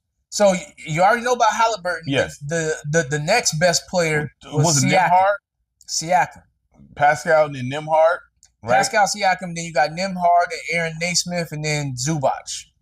Where's Levine and them gonna fit over there? I would say Levine can take Nembhard's spot, and the Pacers, they already know what to do with Sabonis because they had him before. Yeah, DeMontage, yeah. Would you rather have DeMontage over Zubac? Yeah, man. So absolutely. That's another spot that can be taken right there. Would you rather have DeMar DeRozan over Naismith? At this point, I'm not sure about possibly. that. I mean, possibly, because at least whatever DeMar DeRozan is consistent. He's gonna give you. He's gonna stay, even though it may not. He's gonna stay like this. At least I can work with this. If he's gonna just give me the straight consistency every time, because Nembhard, he's kind of. DeMar DeRozan is consistently gonna knock down that mid range, no matter what's going on. You know what I'm saying? I can work with that. So, you know what I mean? Like, DeMar, his game, has he improved at all throughout his career to you? Or has he been the same? To me, he's been more so the same player. Yeah. It's kind of like a Joe Johnson. The one thing that he did get better at, I would say, and it's not by a large margin, but I would say that he improved his 3-point shooting a little bit more. Ain't that by that much. Right. And it ain't by that much. I mean, like DeMar DeRozan, I think DeMar DeRozan has a better chance of helping the contender than Zach LaVine does. Because DeMar DeRozan, he gives you that mid-range. Since everybody like to shoot threes all the time, DeMar DeRozan gives you that mid-range. He's not going to deviate from the mid-range. You know what I'm saying? So, and I'm thinking about I'm thinking about them, and I'm like, because even though they achieved a lot with what they had, when you the Pacers, you can't just go based off of what you did 2 years ago and assume that you're gonna get right back there, coming fresh off an injury from Halliburton. Yeah, he got it. He tore, like, what was his injury? He tore his Achilles? Yes. Game 7 tore his Achilles. And the thing is, with that, I feel like Tatum came back too fast. The good thing is Tyrese haven't came back all fast. So he might. I mean, well, the difference was the Pacers, they wasn't gonna have nothing to play for. Like, I was telling somebody this, and they was under this belief that the NBA got all this talent, that blah, blah, blah, blah. And I was like, man, please. Halliburton meant too much to that team. No Halliburton, to me, automatically meant no playoffs. No, Halliburton showed he was one of the ones. It's just the fact that he didn't play all year, people forgot. So Tyrese Halliburton, the good thing is, that's good. He's not trying to rush it back. Because I still don't think Tatum should have came back. I don't care what was going on. He should have never came back. You know what I'm saying? It would have been a great story. Man, F that story. Right. Get that health right. You know what I'm saying? Like Tyrese Halliburton, he got a better chance. And now what they just did, that set them back. Oh, you gonna get to them now? We gonna get there. Okay, because I'm about to say, man, but anyway,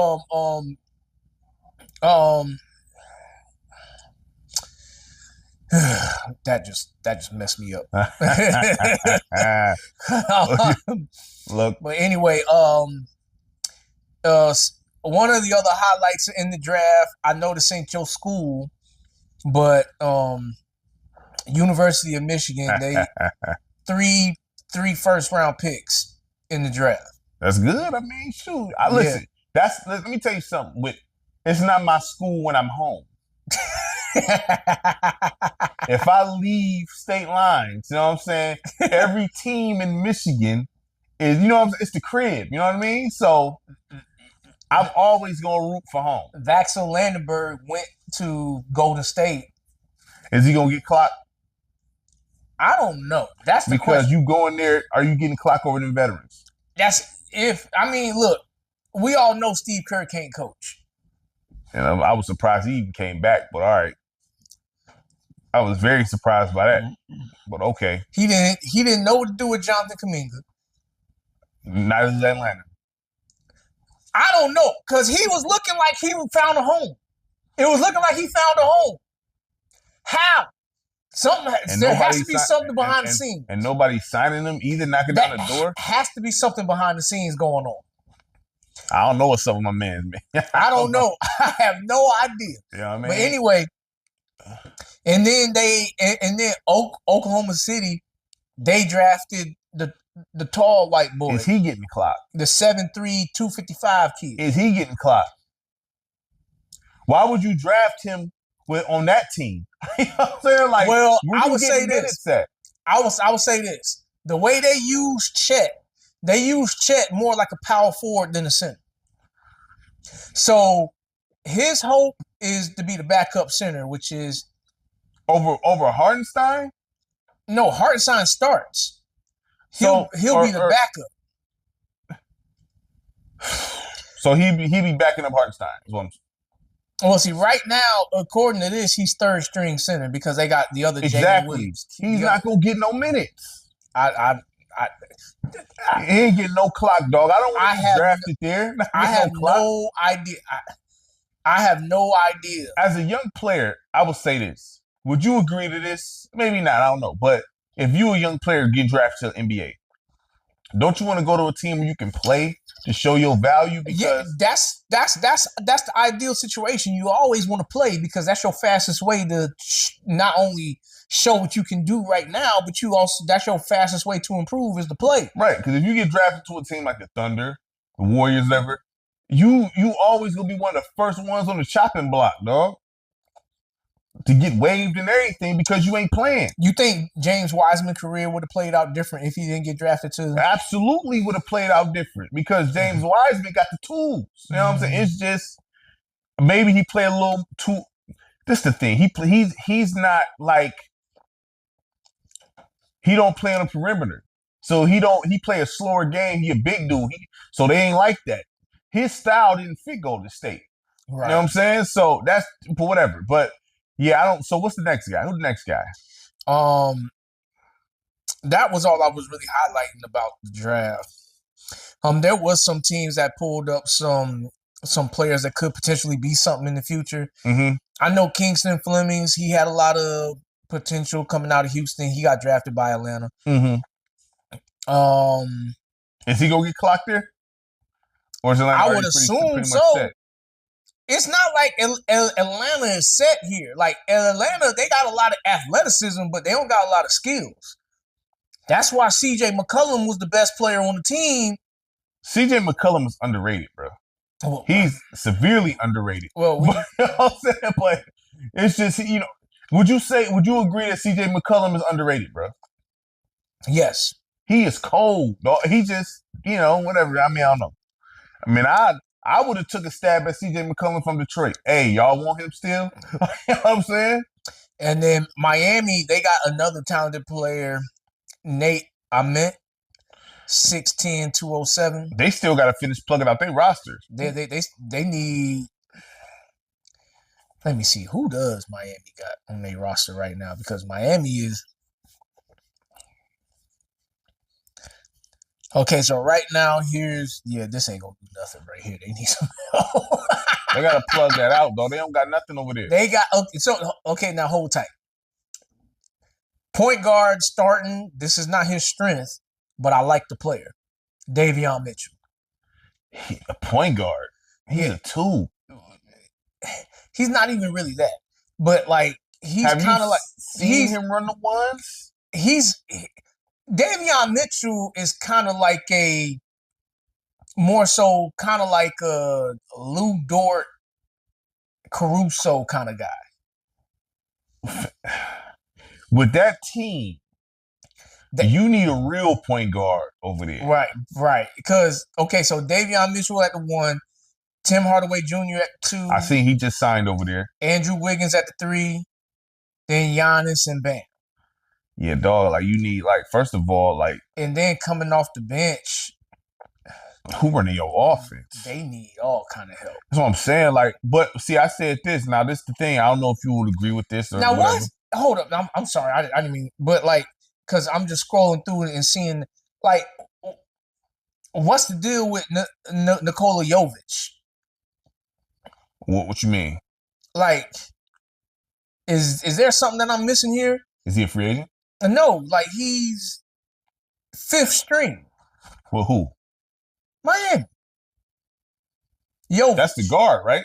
No. That's the other center. There's another Jokic dude. Like, okay, so yeah, he's on the Heat.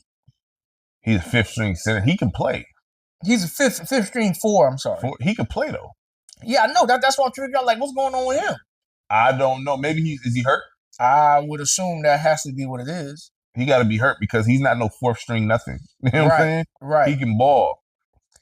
And then when you add Amit to this, because Amit, he's a lengthy prospect dude. 6'10" with. Actually, no. I'm sorry. That's wrong. See, this is what I hate about the ESPN, the NBA draft. Amit got traded to Milwaukee. Mm-hmm. So scratch everything that we said about that. Scratch everything that we said about the other center. Scratch everything we said about the other center because he. Okay, see. So he is right. He is on the Thunder because it's saying that they got that from the Clippers. I was thinking, okay, he got traded to the Clippers. No. Mm-hmm. But yeah. Let me ask you this. Okay. Because I made a point, right, to say something like this.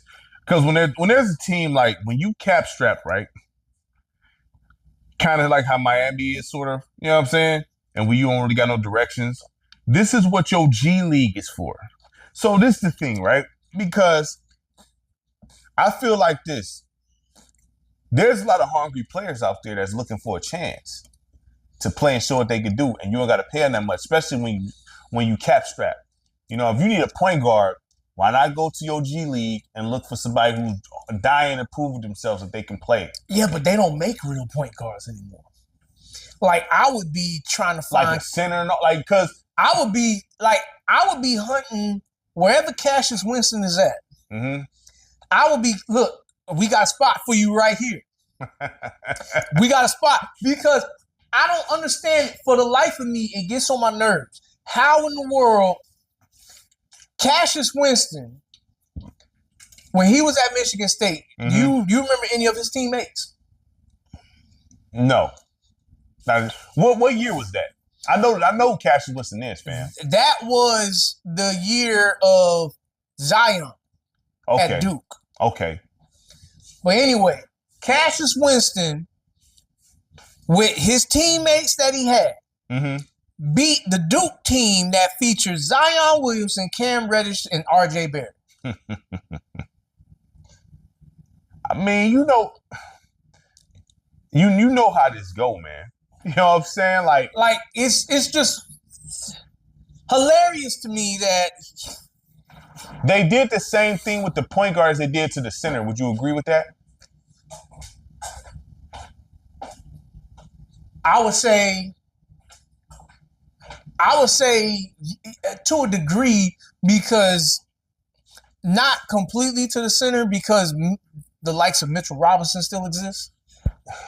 Yeah, but because I say not saying you got because okay, you got these dudes that's playing combo guard all the time, which I can't stand combo. I hate combo guards, dog. Not that I don't hate combo guards, but I strongly dislike combo guards because they don't play like I like positions, bro. This is what it is. So I don't like stretch fours like that.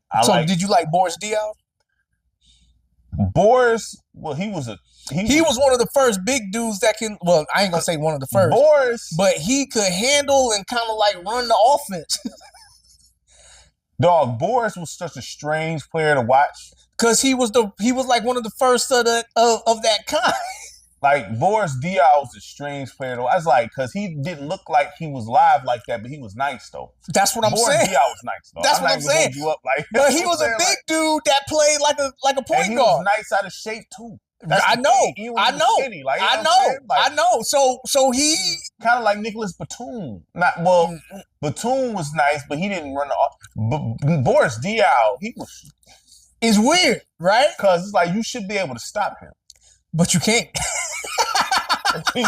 You should be able to stop Boris Diaw. Boris was out there handling and running the offense, passing it behind the back, all that. I'm saying so it's like he's a different case, bro. Like he's a special case. Like, you know what I mean? Well, I mean, like what I'm saying, because he naturally can do that. It's not forced. Right. Like, some dudes just force this. You know what I mean? Like, right. And that's why I don't like I just don't get the player development. I don't understand the player development today. I don't. You know what I'm saying? Because it's like, I know Jalen Rose said something about positions for a novice to follow the game. I kind of disagree with that in a sense. I understand Jalen Rose played high level, but a point guard should be a point guard. What's the point guard's role, Josh? His first job is to get his teammates open and get them shots. Exactly. That's your role as the point guard. Mm-hmm. You know what I'm saying? Scoring is your third option. But now it's kind of changed from the point guard to whoever serves the purpose of being a floor general. The point guard should always be the floor general at all times. It should be. It should be. The two guard. What's the two guard job, Josh? He's supposed to be number one scoring option. Right. And then if you able to play defense, that too. Right. The three. What's the three's position? Oh, you the wing defender. Right. You the wing defender. You slashing and stuff like that. You know what I'm saying? What's the four? Oh, you on the block. Okay. The five. You defend the paint. It's simple. Exactly. That's simple. Exactly. All this is not that complicated. But if we didn't have different styles of each position, you wouldn't have the different characters for each team. That's fine. But it's just like this. Because if Scottie Pippen wasn't as good as he was at running the offense, you would be talking about a different Bulls team. What do they say? You crawl before you walk. Right. Okay. Before you start writing cursive, what you write print. Right? Right? You're right. All right then. So, dog, you don't. Think about it. Think about it. Kevin Garnett is a big example of this. What? Kevin Garnett is a big example of this. What? You know, he's power forward, right? Yeah. But he was handling the ball a lot. He's not running offense. But he was handling the ball a lot.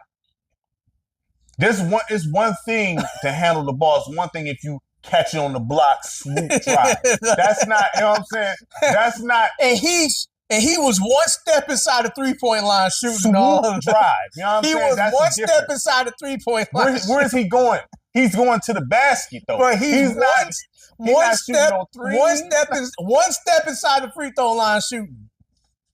Swoop, drive. That's what he's doing. Swoop, drive, spin. Now, who the guy who always stayed and lived on the block? Tim Duncan. Yeah. Big Al. Al Jefferson, very underrated four. You know what I mean? But, I mean, listen. Let's talk about this Boston trade. Oh, we got to hit. Well, do you want to hit Detroit at all? And who they drafted? Do you know anything about who they drafted? My mans who really ain't. I mean, listen. Is he going to change fortune? No. Ibuka Okori, which is like, I ain't trying to hate on him. You know what I'm saying? When I looked at him a little bit, I was like, okay. The main thing I said, I was like, I don't know what he does that the Pistons don't already get out of Dennis Jenkins. You know what I got from that? Remember when you showed me Ron Holland footage? Mm-hmm. Same thing. Same exact feeling. And look, where's Ron Holland? Offensively, he's better than Ron Holland. But I'm just saying, though. Like, I mean. Ron Holland, Ron Holland looks like if he wants to play in the NBA, he needs to be the hustle guy defender.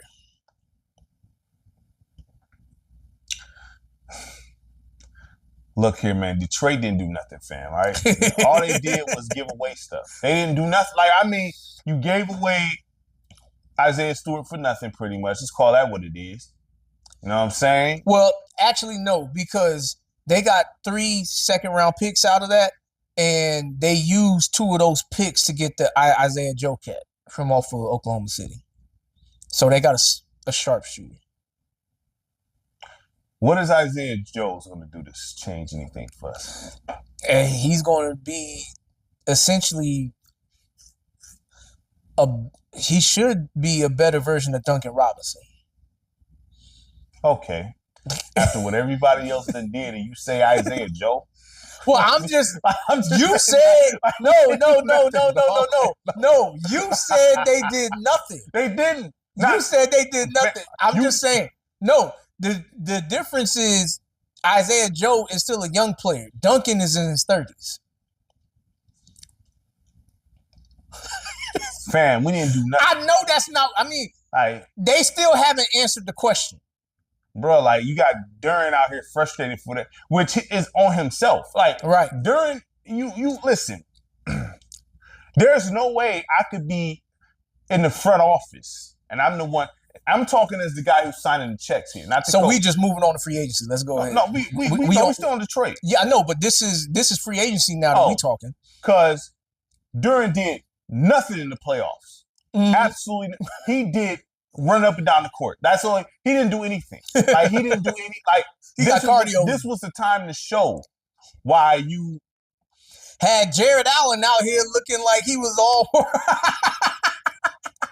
I was watching that. Like, Jared Allen, I'm like, he's not even fired like this. He not.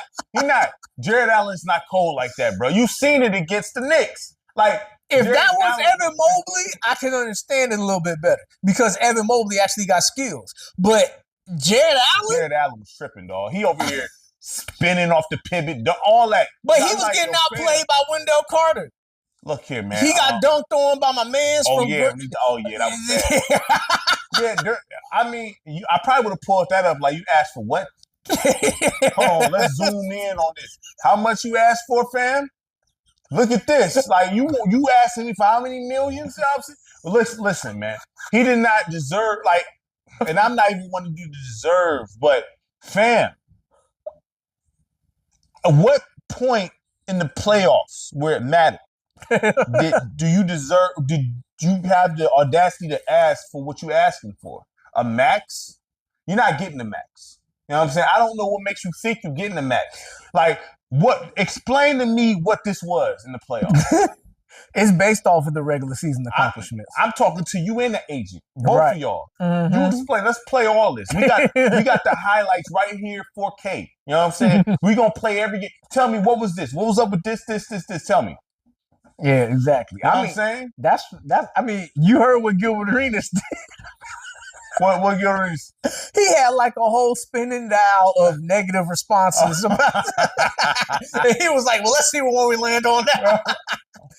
Like, bro, what do you talking about? You talking like, I mean, listen, the regular season is used for getting you prepared for the big games. That's why it's 82 of them. So what you do, like, okay, you an all-star, cool, yeah.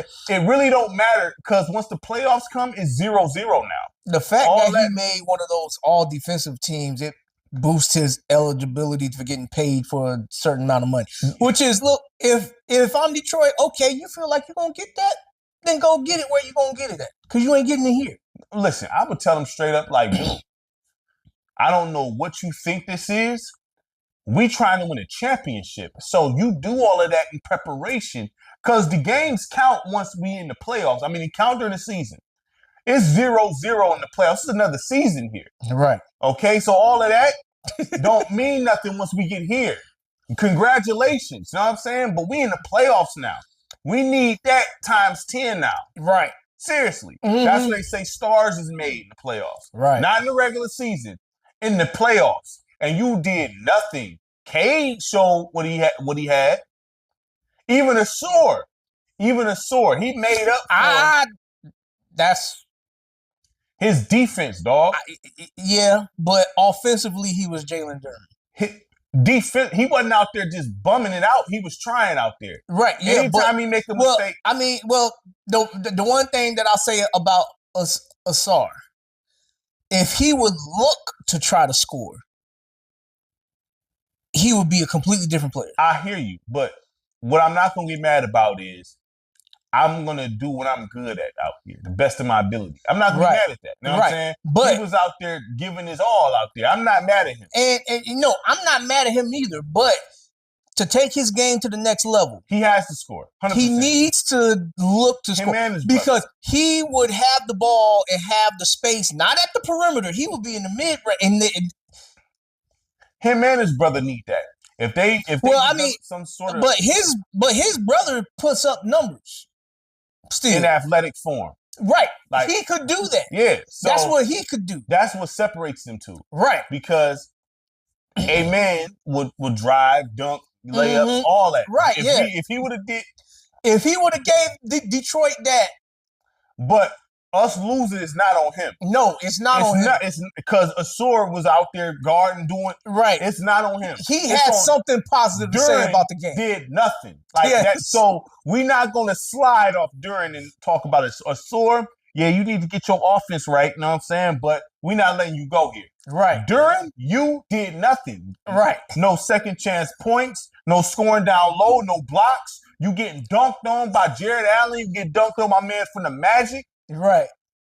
Really? Who was a player that I really didn't see get any playing time in the regular season. He had the poster of the playoffs. So we're not playing them games. When you got Jared Allen out there looking all world on you, like he was against you, and you got like, let me see something. Dog, Jared Allen was clowning, dog. I'm like, you gotta be. Let me see something here because Duren is Jalen Duren. He's 6'10", 250, right? A straight muscle. Straight muscle, 6'10", 250. Jared Allen. You gotta be like. He actually heavier than what I thought. He's 6'9", 243. Jared Allen not no small dude, but he not cold like that, though. No, he's not. He's not. But like when you see them next to each other, you think that Duren got. You know, just sometimes, you know, when it comes to muscle, a lot of that don't be. It's a lot of it because all muscle be kind of. Some of them dudes that be chiseled, that creatine. Yeah, some of them dudes that be chiseled don't really be like strong. You know what I'm saying? So they just look strong. Yeah. So I mean, not saying that's the case with Duren, but he just plays so bad. It might be now. I can't believe what I seen with. It might be. It might be. It might be. But what did the Pistons do? The Pistons got John Collins. Now I'm not mad at that. They did do that. I'm not. What do you think about John Collins? John Collins. I mean, look, I like John Collins. I just hope he stays healthy. Mm-hmm. If he stays healthy, then you know. But right now, as it stands, the starting lineup for the Pistons: Cade, Duncan Robinson, Asur Thompson, John Collins, and for the time being, Jalen Duren. Coming off the bench, they already got the first round pick taking Dennis Jenkins' spot. Second string point guard. I don't know how I feel about that because I think Dennis Jenkins proved that he proved that he's up there. And then they got Isaiah Joe to back up 2 guard. Mm-hmm. And then I'm assuming they're gonna move Kevin Huerter to the backup 3. Mm-hmm. They got Ron Hollins as the backup 4. I just seen this on Detroit Bad Boys website. Jalen Duren's market has disappeared. Well, it did because Duren. Once LA got Kessler, they was like, yeah, we all right. We got and we can debate if Kessler is better than you or not. Now we can. Right now, Jalen Duren, he's on that. I mean,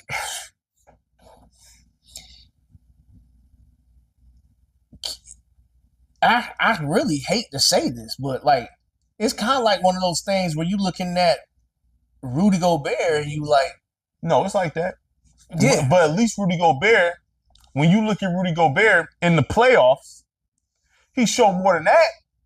He gonna at least block some shots, get some rebounds. You know what I'm saying?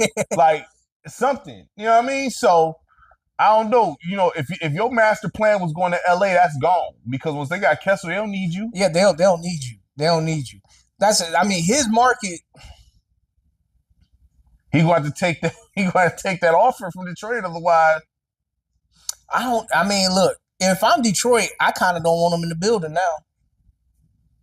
I kind of don't want him in the building because I gave you a chance to say that I'm not giving up on you when I made you an offer.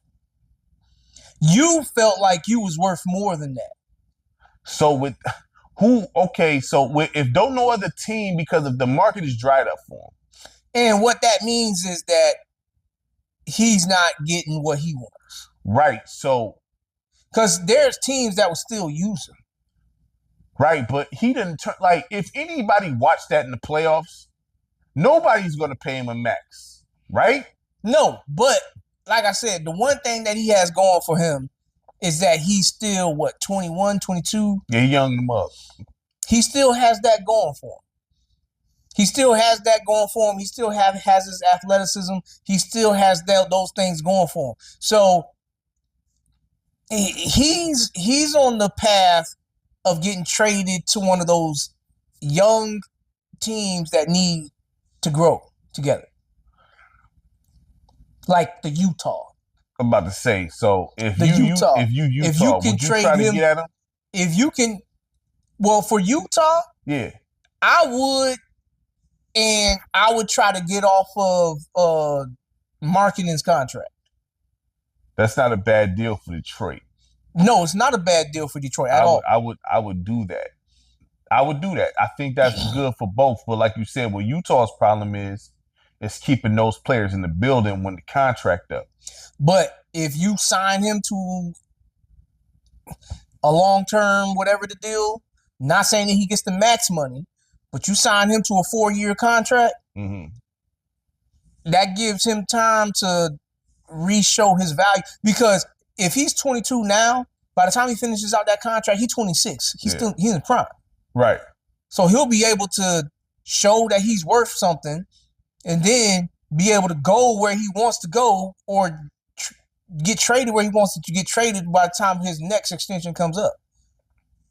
Yeah, I'll probably go for that Lauri Markkanen deal, right? Because I'm thinking like if his market dried up because he's not getting what he wants, and or do you think that Utah, because it's not abnormal for teams to do this because they do this for whatever reason.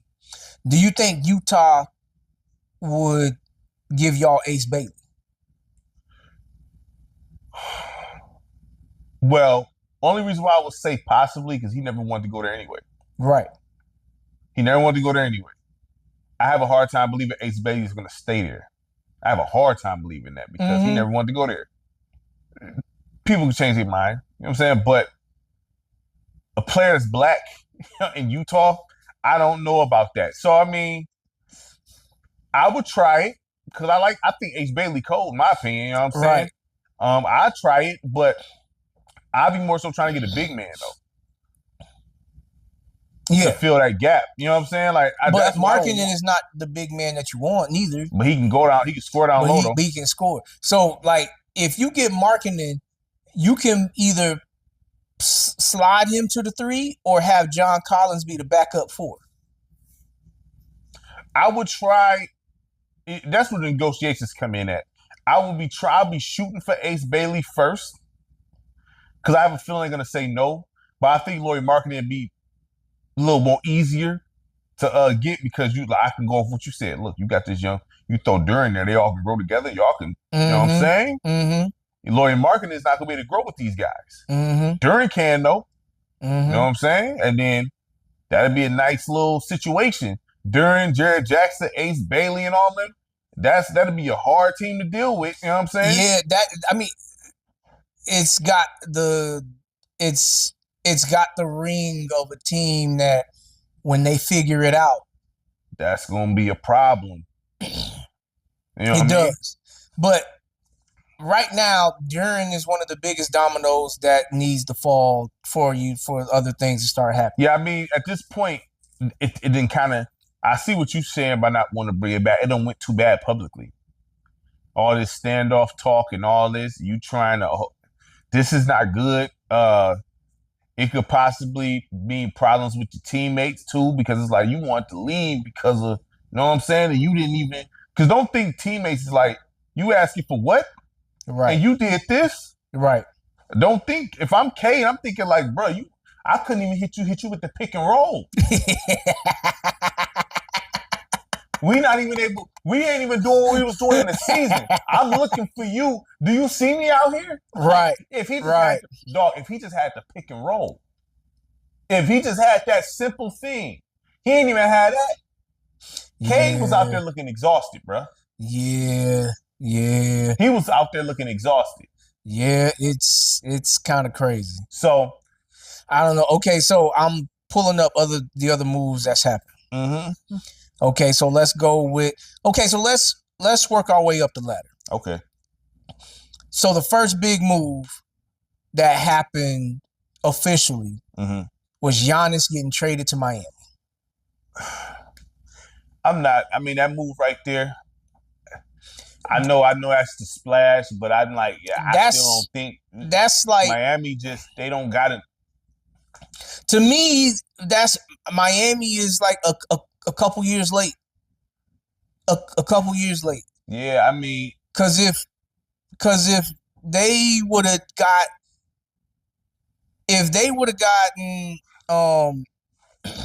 Giannis 3 years ago, then this would mean more to me.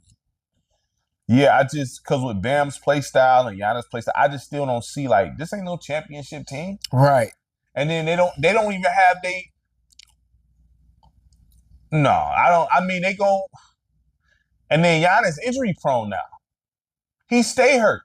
Yeah, so he got traded to Milwaukee. He got traded from Milwaukee with Bobby Portis for Tyler Hero, Yami Jaquez, Khalil Ware. I can't even pronounce this name. Kasparis, Jaku Coin, whatever. And then the Nate Ament guy. Milwaukee actually got a good haul back because Khalil Ware, that was the center that I told you that they had that looked like he was good, and then you was like, they just got to keep him on the floor, let him make his mistakes, and learn from it, right? So they ended up getting him. They got Yami Jaquez, and then they got the rookie from this draft class, Nate Ament. And you talking about Milwaukee, right? Milwaukee, listen, you're not about to just walk in Milwaukee and get a win. Like, if you look at that roster, no, they not like no serious threat, but you have to play them though. Like, I don't know if they're gonna keep Tyler Hero or not. I keep hearing his name. I don't know if they're gonna trade him or what, but I mean, if I'm them, I don't want to keep Tyler Hero. So what you get him for then? No, this was about getting those young players in those draft picks because they also got they got 1, 2, 3. They got 3 first-round picks in the second. Okay, yeah. So that's what that was about. I mean, Milwaukee, listen, the thing when it comes to Milwaukee, no one's going to go sign up and go play for Milwaukee. So they have to do it like this. Right. You know what I'm saying? Miami, I don't see where championship comes from this. I don't see that. But it's not. There is no championship coming from it. It's not even going to come to fruition a little bit. Like I said, this is a few years late. Does Giannis fit the type of culture that they built? Yeah. Yes. But it's a couple years too late, and he's not going to be able to boss Pat Riley around. Pat Riley and them, like, they already shut down the thought of his brothers coming.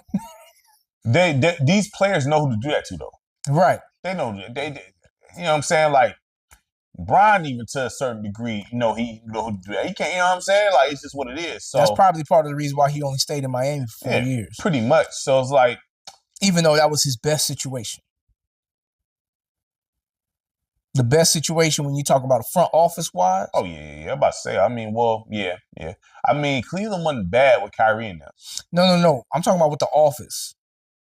Yeah. With the front office, Well, because Pat Riley and Spo together, and then you talk about what they've been able to pull out of the players that they got.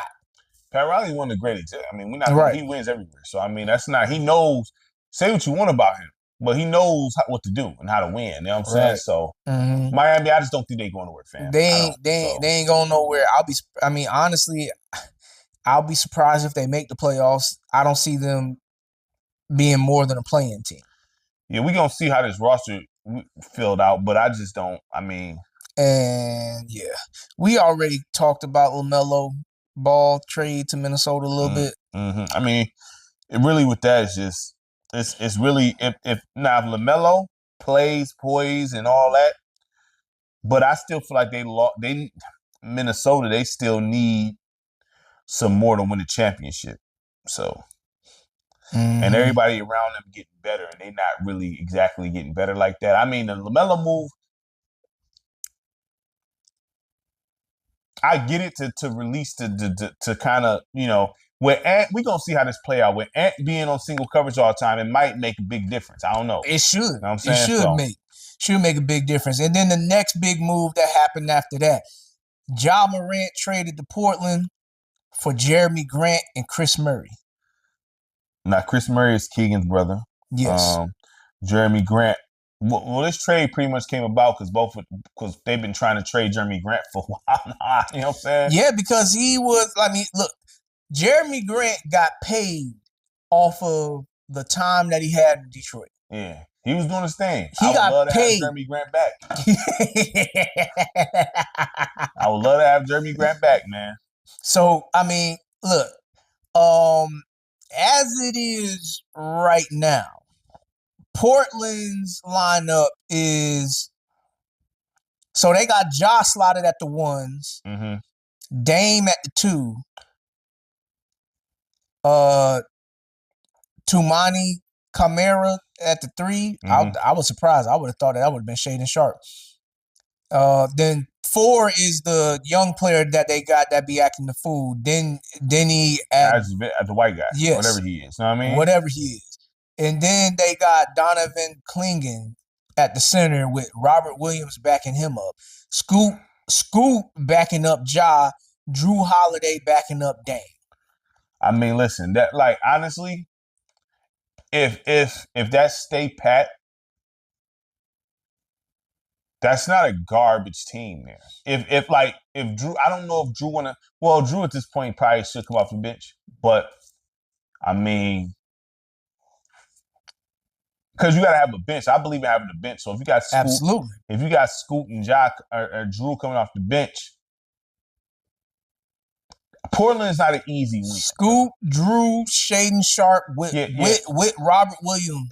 Portland is not, you're not about to roll up in Portland and think you're just about to get a W, bro, with them down. And then depending on Dame's health, well, Ja Morant, Dame back there, that's an undersized backcourt, yes, but they're going to cause a lot of problems. The fact that Ja can't shoot, that really don't matter at the moment because he can just dish it off to Dame. Because Ja gonna be the one driving, Dame gonna be the one shooting. That's gonna be issue, bro. Dame gonna be the better version of what Desmond Bane was. Yeah, I can see that. Like, this helps both of them if they willing to work together. Now, the only issue that I can see happening with this is if they get in the way of the Denny Advin. They shouldn't, because this is the thing. If y'all trying to win, it should be his team. It should be we gonna we gonna find that out once they start playing meaningful basketball. Because if he don't, in order for the team to be your team, you gotta be taking the reign. I know he's an all-star and all that this year. That's cool, but we'll see. Because the Blazers didn't play meaningful basketball this year. You know what I'm saying? They did. They made the playoffs. They was like following the path of Chauncey slowly getting this team. What I'm saying is, we knew Portland wasn't going nowhere still. No, but they still made it like because they got eliminated by who? Let's see what they got bounced by. They got eliminated by. I'll look this up real quick. Might pull it up before me, probably. Let's see here. Looking it up right now.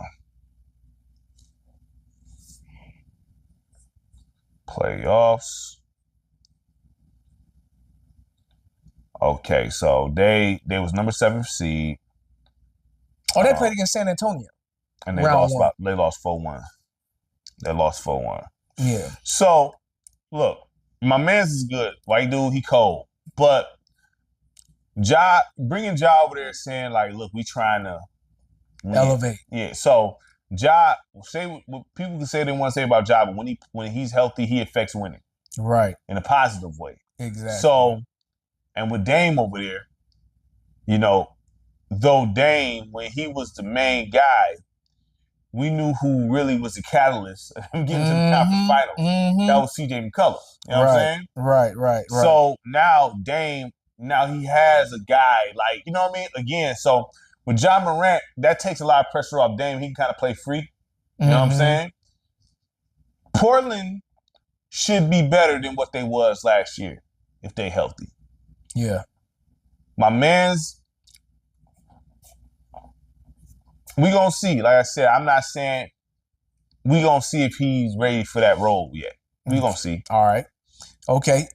That's that move. The next big move that happened, Kawhi Leonard gets traded back to Toronto for Brandon Ingram, Grady Dick, and some picks. 3 first-round picks in 2 seconds. That sounds like a lot, bro. I mean, I would have did that too. I would have did that too. I'm just saying, like, you giving me 3 first-round picks? You give me lot, 3. Dog. 3 first. I mean, given I gotta wait a little bit because it's first-round pick in next year's draft, then 2031 and 2033. But like having the first-round pick is still you can still work with that. And then you give me a young player in Grady Dick. Which is solid. He's solid. A talented player that you just... I don't know what needs to happen for Brandon Ingram, but something needs to happen. Nah, Brandon Ingram, he's who he is at this point. How long have he been in the league? Over 10 years now? He's not that old. Jaylen Brown been in the league for 10 years. Brandon Ingram,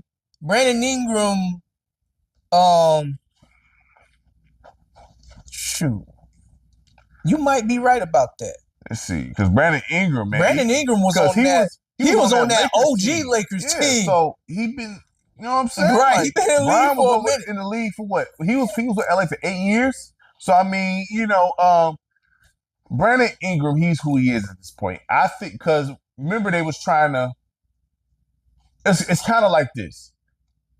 Remember they was calling Ben Simmons trying to say he was 2.0 Bron. They was doing that with Brandon Ingram saying he was 2.0 KD. Durant. But every time I seen him, I'm like, well, he has the body for it. You could even say he has the skill set for it, but he don't have the drive for it. Right. So, and we see that with Brandon Ingram. So, what got Brandon Ingram traded was the playoffs, bro. That's what got him traded, man. That's what it was, dog. Because what else would it? It was the playoffs. You know what I'm saying? Because I definitely wasn't coming off Scotty Barnes. Right. I'm not trading Scotty Barnes for Kawhi right now. I'm not doing that because Scotty Barnes is cold. But for Brandon Ingram, oh yeah, run that. Let's bring Kawhi back over here then. You want to come back here? Mm-hmm. Right, exactly. We could just throw you in for 3. You should have never left, man. You know what I'm saying? We was ready to run it back. You don't think they gave up too much though? You gave up. Grady Dick is not bad. Grady Dick. No, but he's Ingram just not that guy. Picks. He's just not that guy though. You don't think he gave him too many picks? 3 first-round picks for older. Don't nobody be wanting to come to Toronto. So you want to give up all them picks? I guess the thing is with picks, They're valuable depending on the draft class and where you picking at. Well, of course. If you Toronto and you looking to be competing to come out the East, then you picking in the late 20s.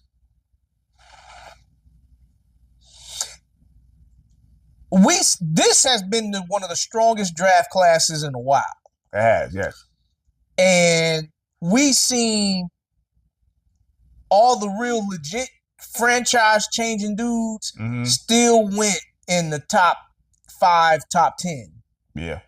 So once you're picking in the 20s, especially the high 20s, the pick of the litter is not.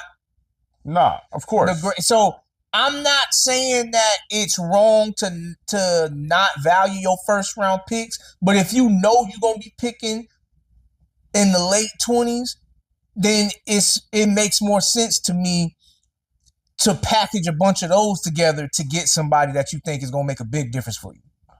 No, I'm not saying you're wrong. I'm not even. I'm just one because it's like Kawhi. He's not. Kawhi be wild. Well, Kawhi is one of the most consistent players I've ever seen when he plays. When he's on the floor, this dude is consistent. You know what I'm saying? But now, Brandon Ingram for Kawhi is not a bad move for Toronto. I mean, we're not going to do that. But how much is he going to play at this point? Like, would you say this make Toronto a contender right now? In my mind, no. But a whole lot of people feel like it could. Would you be surprised if there's in conference finals? Not exactly. No. Because I would say with everything that has transpired, I can see a world where they could beat or at least give a hard fight to every team that exists in the East. Well, because right now they starting line up Emmanuel Quickly, R.J. Barrett, Kawhi, Scotty, and Jakob Poeltl. The only problem, they can't shoot that good. Quickly can't shoot like that. No. Scotty Barnes not that great of a shooter. We know R.J. Barrett can't shoot like that. You know right. The only person that really can shoot like that is Kawhi.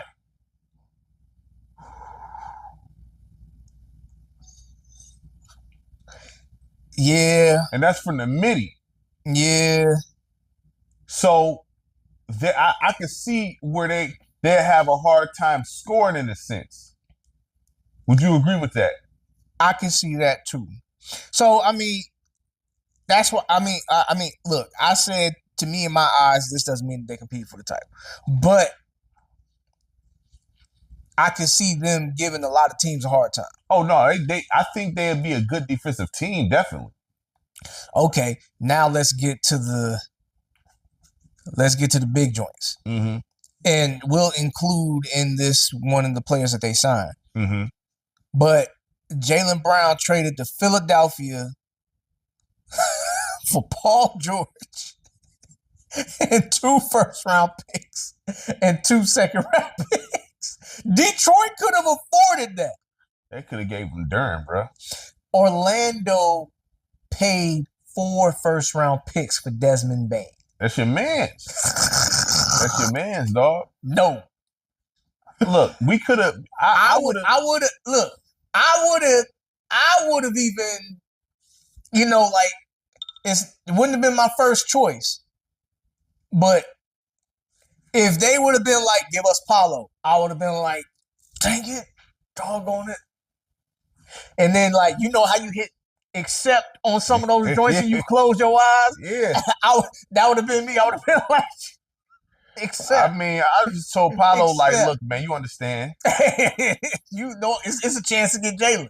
You know what I'm saying? Like, I mean, like, you could have probably still tried to, for what they got, you could have probably still negotiated. Yeah, for what they did. You could have probably negotiated. Franz would have got I was about to say, you could have probably did Franz, and you could have probably packaged Bane and Franz with some other stuff and got that. I probably wouldn't have to package. They just accepting Paul George as he is. Like, how?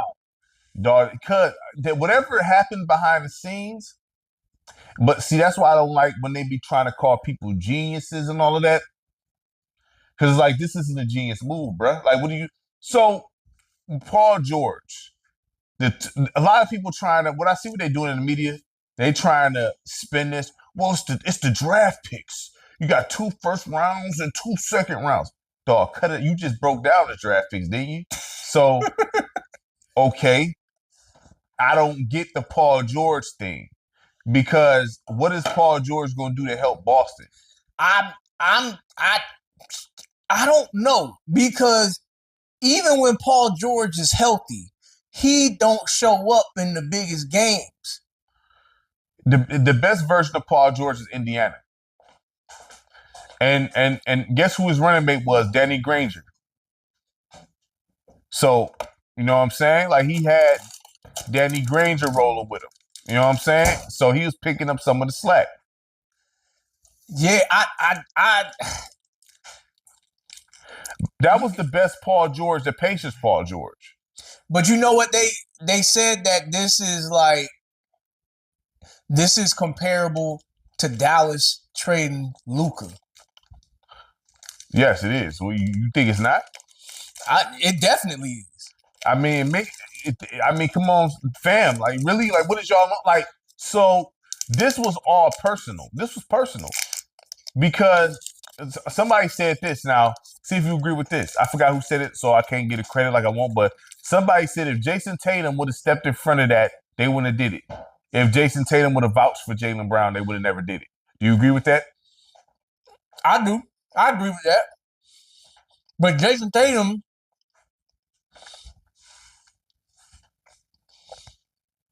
he's too calm and collected. That's your best running mate, bro. Mm-hmm. Do you know what's about to happen to Boston? I don't think. Listen, they're not competing for a couple of years, fam. Like Jason Tatum, y'all about to see that because this whole time he's been playing with Jaylen Brown, bro.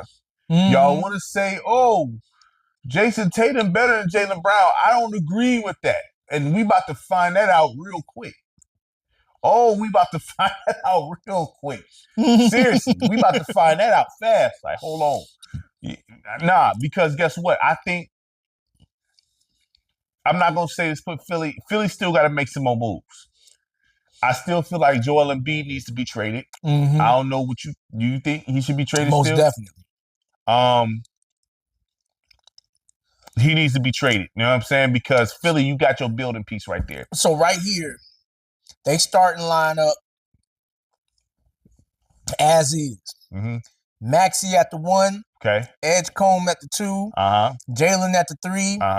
Dean Wade at the 4. He used to play for Cleveland. Yep. And then Joel. So I still feel like even if you trade Joel. And then coming off the bench, they got Anthony Simons. Yep, he just signed it today. Or the other day, whatever day it was. Yeah, that they going to the playoffs off top. They was in the playoffs last year. That's what I'm saying. They going off top. They going to the playoffs. I would get Joel up out of there because that cuts that headache to wonder. Because you know what? Here's what I'm doing. If I'm Philly, I'm on the phone with Detroit. I don't want him. Like, man, please. I don't want him, dog. But I'm like, look, y'all having problems with Duren, don't y'all? I can mitigate all of that right now. Oh, man. I'm hanging up, dog. You ain't calling me. Because Joel Embiid, man, he can't run. Like, you see him drag his leg. Like, whatever injury he has, when they activate, because when Joel is healthy, he's the best big man in the league. Exactly. When he's hurt, he's hurt. He just out there look like he look wounded out there. It's like, yo, no, it's bad. So it's like I wouldn't trade for. I don't want him. So here's, let's do the flip side of it. Boston's lineup after the deal. Okay. Derek White starting. At the 1. Baylor Skyerman. I don't know who is that. I thought Peyton Pritchard would have been starting, but I thought he got traded or something. He's still there? No, he's still there. Okay. Then you got Paul George. Then you got Jason Tatum. Then you got Mitchell Robinson. Wait a minute, Jason Tatum at the 4? Yeah, at the 4. That's the position that he's been. Yeah, they playing. getting that's out the playoffs to me. Yeah, I mean, you think that's the playoffs? You see that you read that one more time and tell me that's the playoffs, Josh. I mean, I can see them making the playoffs, man. I can see them because they still got Peyton Pritchard, they got Mike Conley over there, and then they still got the Sam Hauser kid. I actually like the Namus Keita guy, the backup center, and then like the Luka Garza guy too. I thought he was, he had a chance to potentially be a good role playing big. So I mean, I'm not saying that it's impossible because looking at the East, that team can probably still beat a Cleveland. It can probably still beat in Atlanta. It better be able to beat a Miami. It should be able to beat Milwaukee, Brooklyn. There's a couple of interesting matchups where, okay, it can go either way, like with Washington, Indiana, Chicago, Charlotte. Like, they should be a play-in team, at least. If Tatum is great as they say he is? If Tatum is as great as they say he is, they should still be a top 3 team. Yeah. I mean, we gonna see what this is. I mean, I think this was a very bad trade, dog. This is a terrible trade. Bad idea. Because y'all letting personal feelings get in the way of, because that's all this is, personal feelings. Whatever issues, and mind you, this Jaylen Brown stuff be going on for a little while. It's not just it just blew over. You know what I'm saying? So, yeah. I mean, we talked about them. I didn't mention the Walker Kessler trade. Yeah. Because we kind of already hit on that. But one thing that I didn't say about that trade. The Lakers no longer have any tradable first-round picks over the next 7 years. Well, to be honest, they never be having picks. They normally do things like this. Yeah. So, adding to what they got now. They have to just trade for stuff. I mean, that's all. But Lakers, to be fair, that's all they ever do is trade for stuff. So I mean, that's been their motto forever. But yeah. So I mean, that's pretty much what's going. Oh, we need. Okay, so the biggest one still though, the biggest headline at least, that still hasn't been answered yet. Where's Bron going to play next? I mean, I feel like he's going to go to state, man. I just feel like he's going there. It just seems like all fingers pointing there. I don't think he wants to leave California, bro. Bron in Golden State. Because if he's saying happiness, if you talking happiness and he likes to be there in California, period, I don't think he want to move from there. You know what I'm saying? He want to stay there. He's the best available free agent right now, LeBron. At 41 and a half, soon to be 42. I think he's going to be with the Warriors, man. Because Draymond wouldn't have, if there was his option. Yeah, if there wasn't no chance, I don't see Draymond playing with his money like that. I don't see that. You know what I'm saying? There has to be some things in the works, man, for that to even pop off. And I feel like what's happening is they trying to see if they could get this AD thing going. If they could get that, then Bron is signing fast after that, in my opinion. You know what I'm saying? Yeah, if now the one thing that they was going to do to try to make that happen, they was going to trade Jimmy Butler. Which to me is like, well, injury for injury, whatever. You know what I mean? Injury for injury. I mean, because Jimmy Butler waiting towards ACL. I don't know what he tore. But yeah, LeBron James.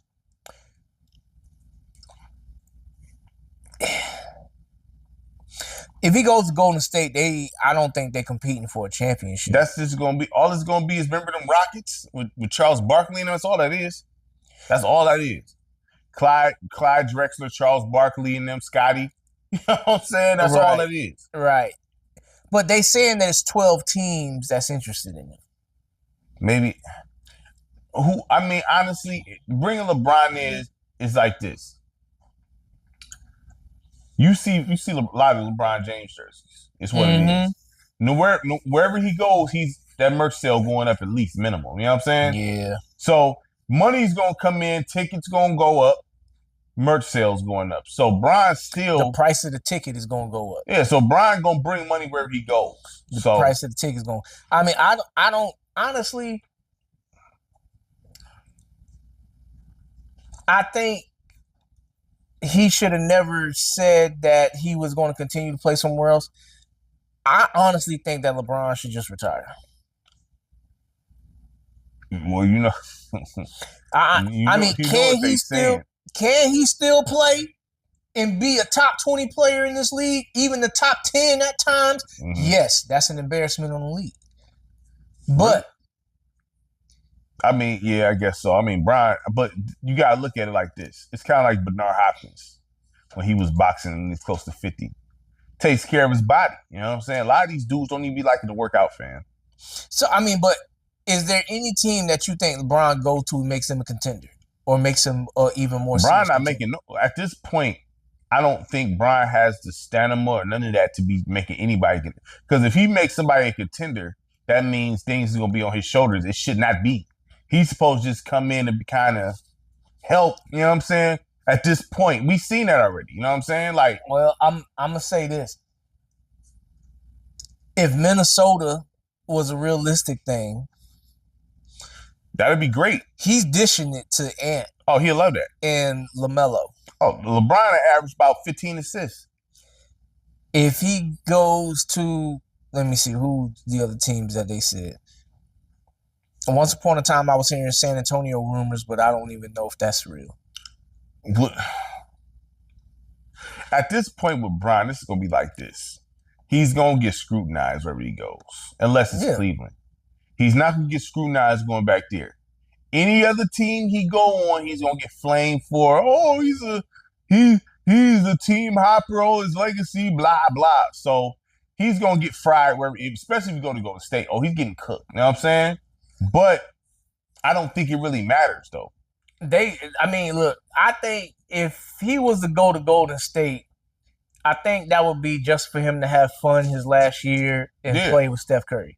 Yeah, I mean, I don't even see the problem because they're not going to win a championship. I don't see the problem. You know what I'm saying? If they was to assemble Anthony Davis and somehow get Klay Thompson back on that, because they're still not winning. They still not winning, but that's gonna be a dangerous squad. Like how we said about them other young teams, you ain't just walking up in there. No, you're not. No, you really ain't just walking up in there. That's too much IQ. Yeah, the IQ always like if you got. And let's not forget they re-signed. I mean, hold on, is Klay a thing? Have you heard that? Like, no, but I'm just saying to myself, I'm like, if you trying to get the band back together. The Lakers mixed with the Warriors. I mean, listen, all I could think of, like I told you, would be that LA team. Steve Nash, Kobe, Dwight, Artest, and them didn't do nothing. But everybody automatically thought they were in the championship. They do nothing. You know what I'm saying? But I'm gonna say this. Right now, the Warriors, they re-signed Kristaps Porzingis and they also re-signed Al Horford. Re-signed. Oh, he still ain't retired, bro. Al Horford. Al Horford, he still ain't retired. So, I mean, look, there's a whole lot of players that know how to play. One thing you not about, listen, one thing, if Ron go over there, one thing you going to have to do is play good basketball to beat them. Right. if you don't play good basketball, you will lose. You know what I'm saying? On some systematic stuff, on a systematic approach. So you can't make many mistakes against a team like that. And then But I they still got Brandon Podazinski. Yeah, I like him, but he ain't really. I mean, I like him, but and then they just drafted the Yaxel Landenberg dude from Michigan. He not getting no burn. Oh, he gonna get burned. In Golden State? I think if he got it, LeBron, I think is gonna probably be like, yo, we need to have him on the floor. Mm-hmm. Because you think Steve Kerr gonna listen? I think Steve Kerr gonna listen? I think if Steve Kerr, Draymond, and all of them, if they all use a voice, mm-hmm. Steve Kerr ain't gonna push back against all of them. Yeah. LeBron by himself, maybe Mm-hmm. But like if they bring back Draymond Green, and if Steph Curry was to ever open his mouth, because they're gonna get tired of getting ran up and down the court.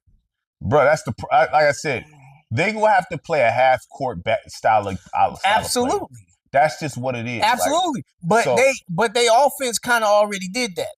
Yeah, like they was just the most deadliest when you allowed them to get that going in transition. Yeah, like I'm gonna tell you like this. That'll be in the regular season, I don't see them being like the top, but probably like middle of the pack. But if they in the playoff, I don't want to play them in the playoffs. At all. Because especially in the first round. I don't want to play them in the playoffs. If you catch them in the first round, boy, you know how nervous you're going to be. I don't want to play them. That's too much championship experience on the floor, fam. Like, nah, fam. Like, nah. Could you imagine that? No I say this. Now, as far as regular season, you could beat them. Right. Because they're going to be, but in the 7-game series, nah, that's gonna you let Bron run the ones with Steph shooting. That's tough. And he got we all know Kristaps got the skills. I would say that's a playoff team. I'm gonna just say that. Yes. Regular season, you could probably see them probably 6th seed or something like that. You know what I mean? But playoffs, I don't want to play them, dog. Like, you know what I'm saying? That's not enough. You can't, like, because it's just too much. The IQ is just too much. Like, no young team is dealing with that in no 7-game series. They know all the tricks. You know what I'm saying? Like, they know all of it. They know every single thing. They even done some of those things. So it's like, so with the Warriors, if they get into the playoffs, that's a problem. If Bron and them go there, that's a big problem. But they have to get to the playoffs, which means people got to stay healthy. You're going to have some games with folks sitting out, all that stuff. I wouldn't doubt that they would get to the playoffs. I would even be more scared, like, with Jimmy Butler there too. Because Jimmy Butler's going to be the guy that's just going to get to the free throw line. Oh, yeah. He's one of those. He don't flop when he get there. He just know how to make you follow. That is crazy. Which one is worse, flopping or making you follow? Which one do you? Flopping is worse. Because I know you say you get frustrated watching Jimmy Butler. Yes, flopping is worse. But he don't flop. He just he just pump fake you, get you in the air, and then he. Flopping is worse. Flopping is worse, man. Flopping is worse. Because you can take away the making him foul you just by staying on the ground. But you got to contest the shot. You do. So how you play basketball against somebody who pump fakes a lot, right? Oh yeah. You have to. It's annoying. Guard that. It's annoying because if you try to sit there and gauge when they gonna pump fake, they'll shoot it. You sitting there. Mm-hmm. Then if you fall for like this, if you like, okay, he gonna pump me, then jump, you know what I mean? Like, you know what I'm saying? That right there is tough. See, but like this era of defenders, they don't understand the value of just staying on your feet. They don't understand the value of staying on your feet. They feel like you got to jump and swat at everything. Yeah. And that's part of the reason why Jimmy Butler's game was able to take that Miami Heat roster to the finals just to get swept. I mean, I don't know. I don't think Jimmy Butler's gonna. I'd say this. I don't think Butler's gonna be there if Bron there. Why not? Because I feel like Anthony Davis and Bron a package deal. You can't guarantee that you're gonna get Anthony Davis at all. That's why I think that's why you got they to trade with Washington. I think that's why he's waiting. That's why I feel like the two options is either Cleveland or Golden State. Look, it's a lot of players on that team that know what they're doing. He'll be all right without Anthony Davis. No. If he was to join that, currently constructed, there's a lot of players on that team that know what they're doing. Oh, you are 100% kicking facts. I'm just saying, like, if they say Anthony Davis for a reason, bro. I'm sure. So, but Washington kind of said that he's not available. Now, if you Washington and you know Golden State wants Anthony Davis, who you want? From there? Mm-hmm. I'm taking your future. Give me. That's all you can do. Give me Yaxel Landberg, and I'm gonna pair him with AJ the best. I mean, would you ask for Podziemski? He's a younger guy. Yeah, I'll ask for him too.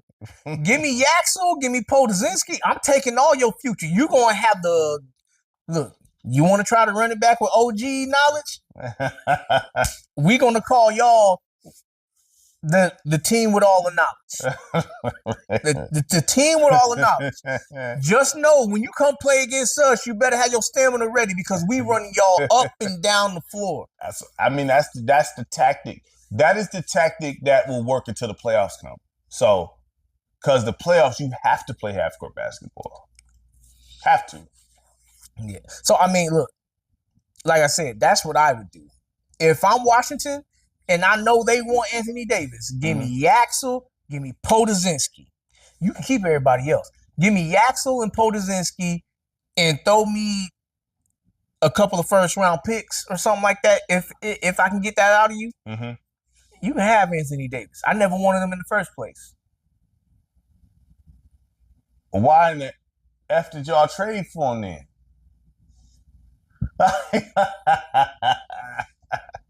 I mean, look, I think that LeBron, I keep hearing Philly. They keep throwing this Philly thing out there. If he go to Philly, that's a problem because he got he got Maxey and Edgecombe, and then you pair him with Jalen. He ain't got to do none of the heavy lifting.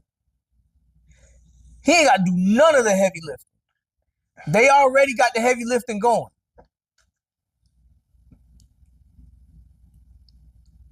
Concert just ended. Okay. All right, cool. All right, so I guess we can conclude this. You know what I'm saying? All right, well, just to finish it off, Okay. The best available free agents so far after LeBron. This is the list. James Harden, who cares? Chris Middleton, I don't really care too much. This says Draymond Green's an unrestricted free agent. That's because we're waiting on to see what happens there. But here's where the two players that start getting good.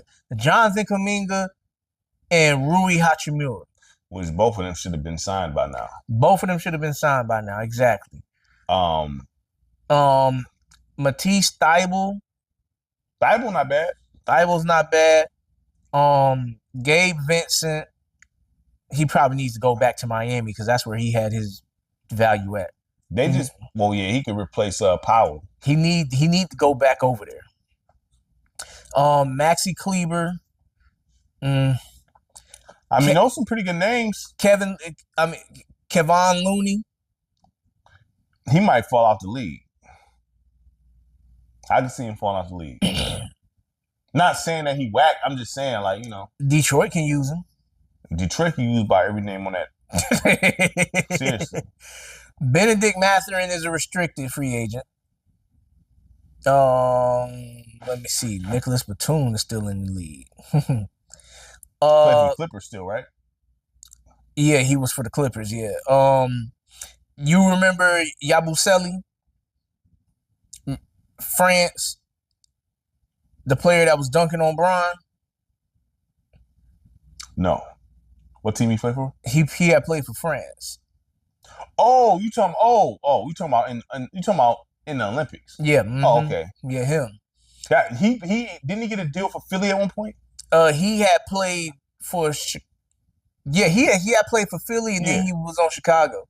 And what happened? So he's just a he might be back. He might going back overseas probably. Bradley Beal. He could fall out the league too, honestly. If nobody pick him, he could fall off the league. Then you got the center Nick Richards, Andre Drummond. Drummond could possibly fall out the league because I'll take him. Then you got Duran as restricted. Let me see here. Dwight Powell. Dwight Powell pretty straight though. He not bad. Kyle Lowry just retired. I know you. I mean, he had a long career. Let me see here. I'm trying to think. Anybody else here worth mentioning? Russell Westbrook still a free agent? He could fall out the league, bro. Don't be surprised if you see him on NBA TV, bro. Russ. There's always going to be a place for Russell Westbrook on my team.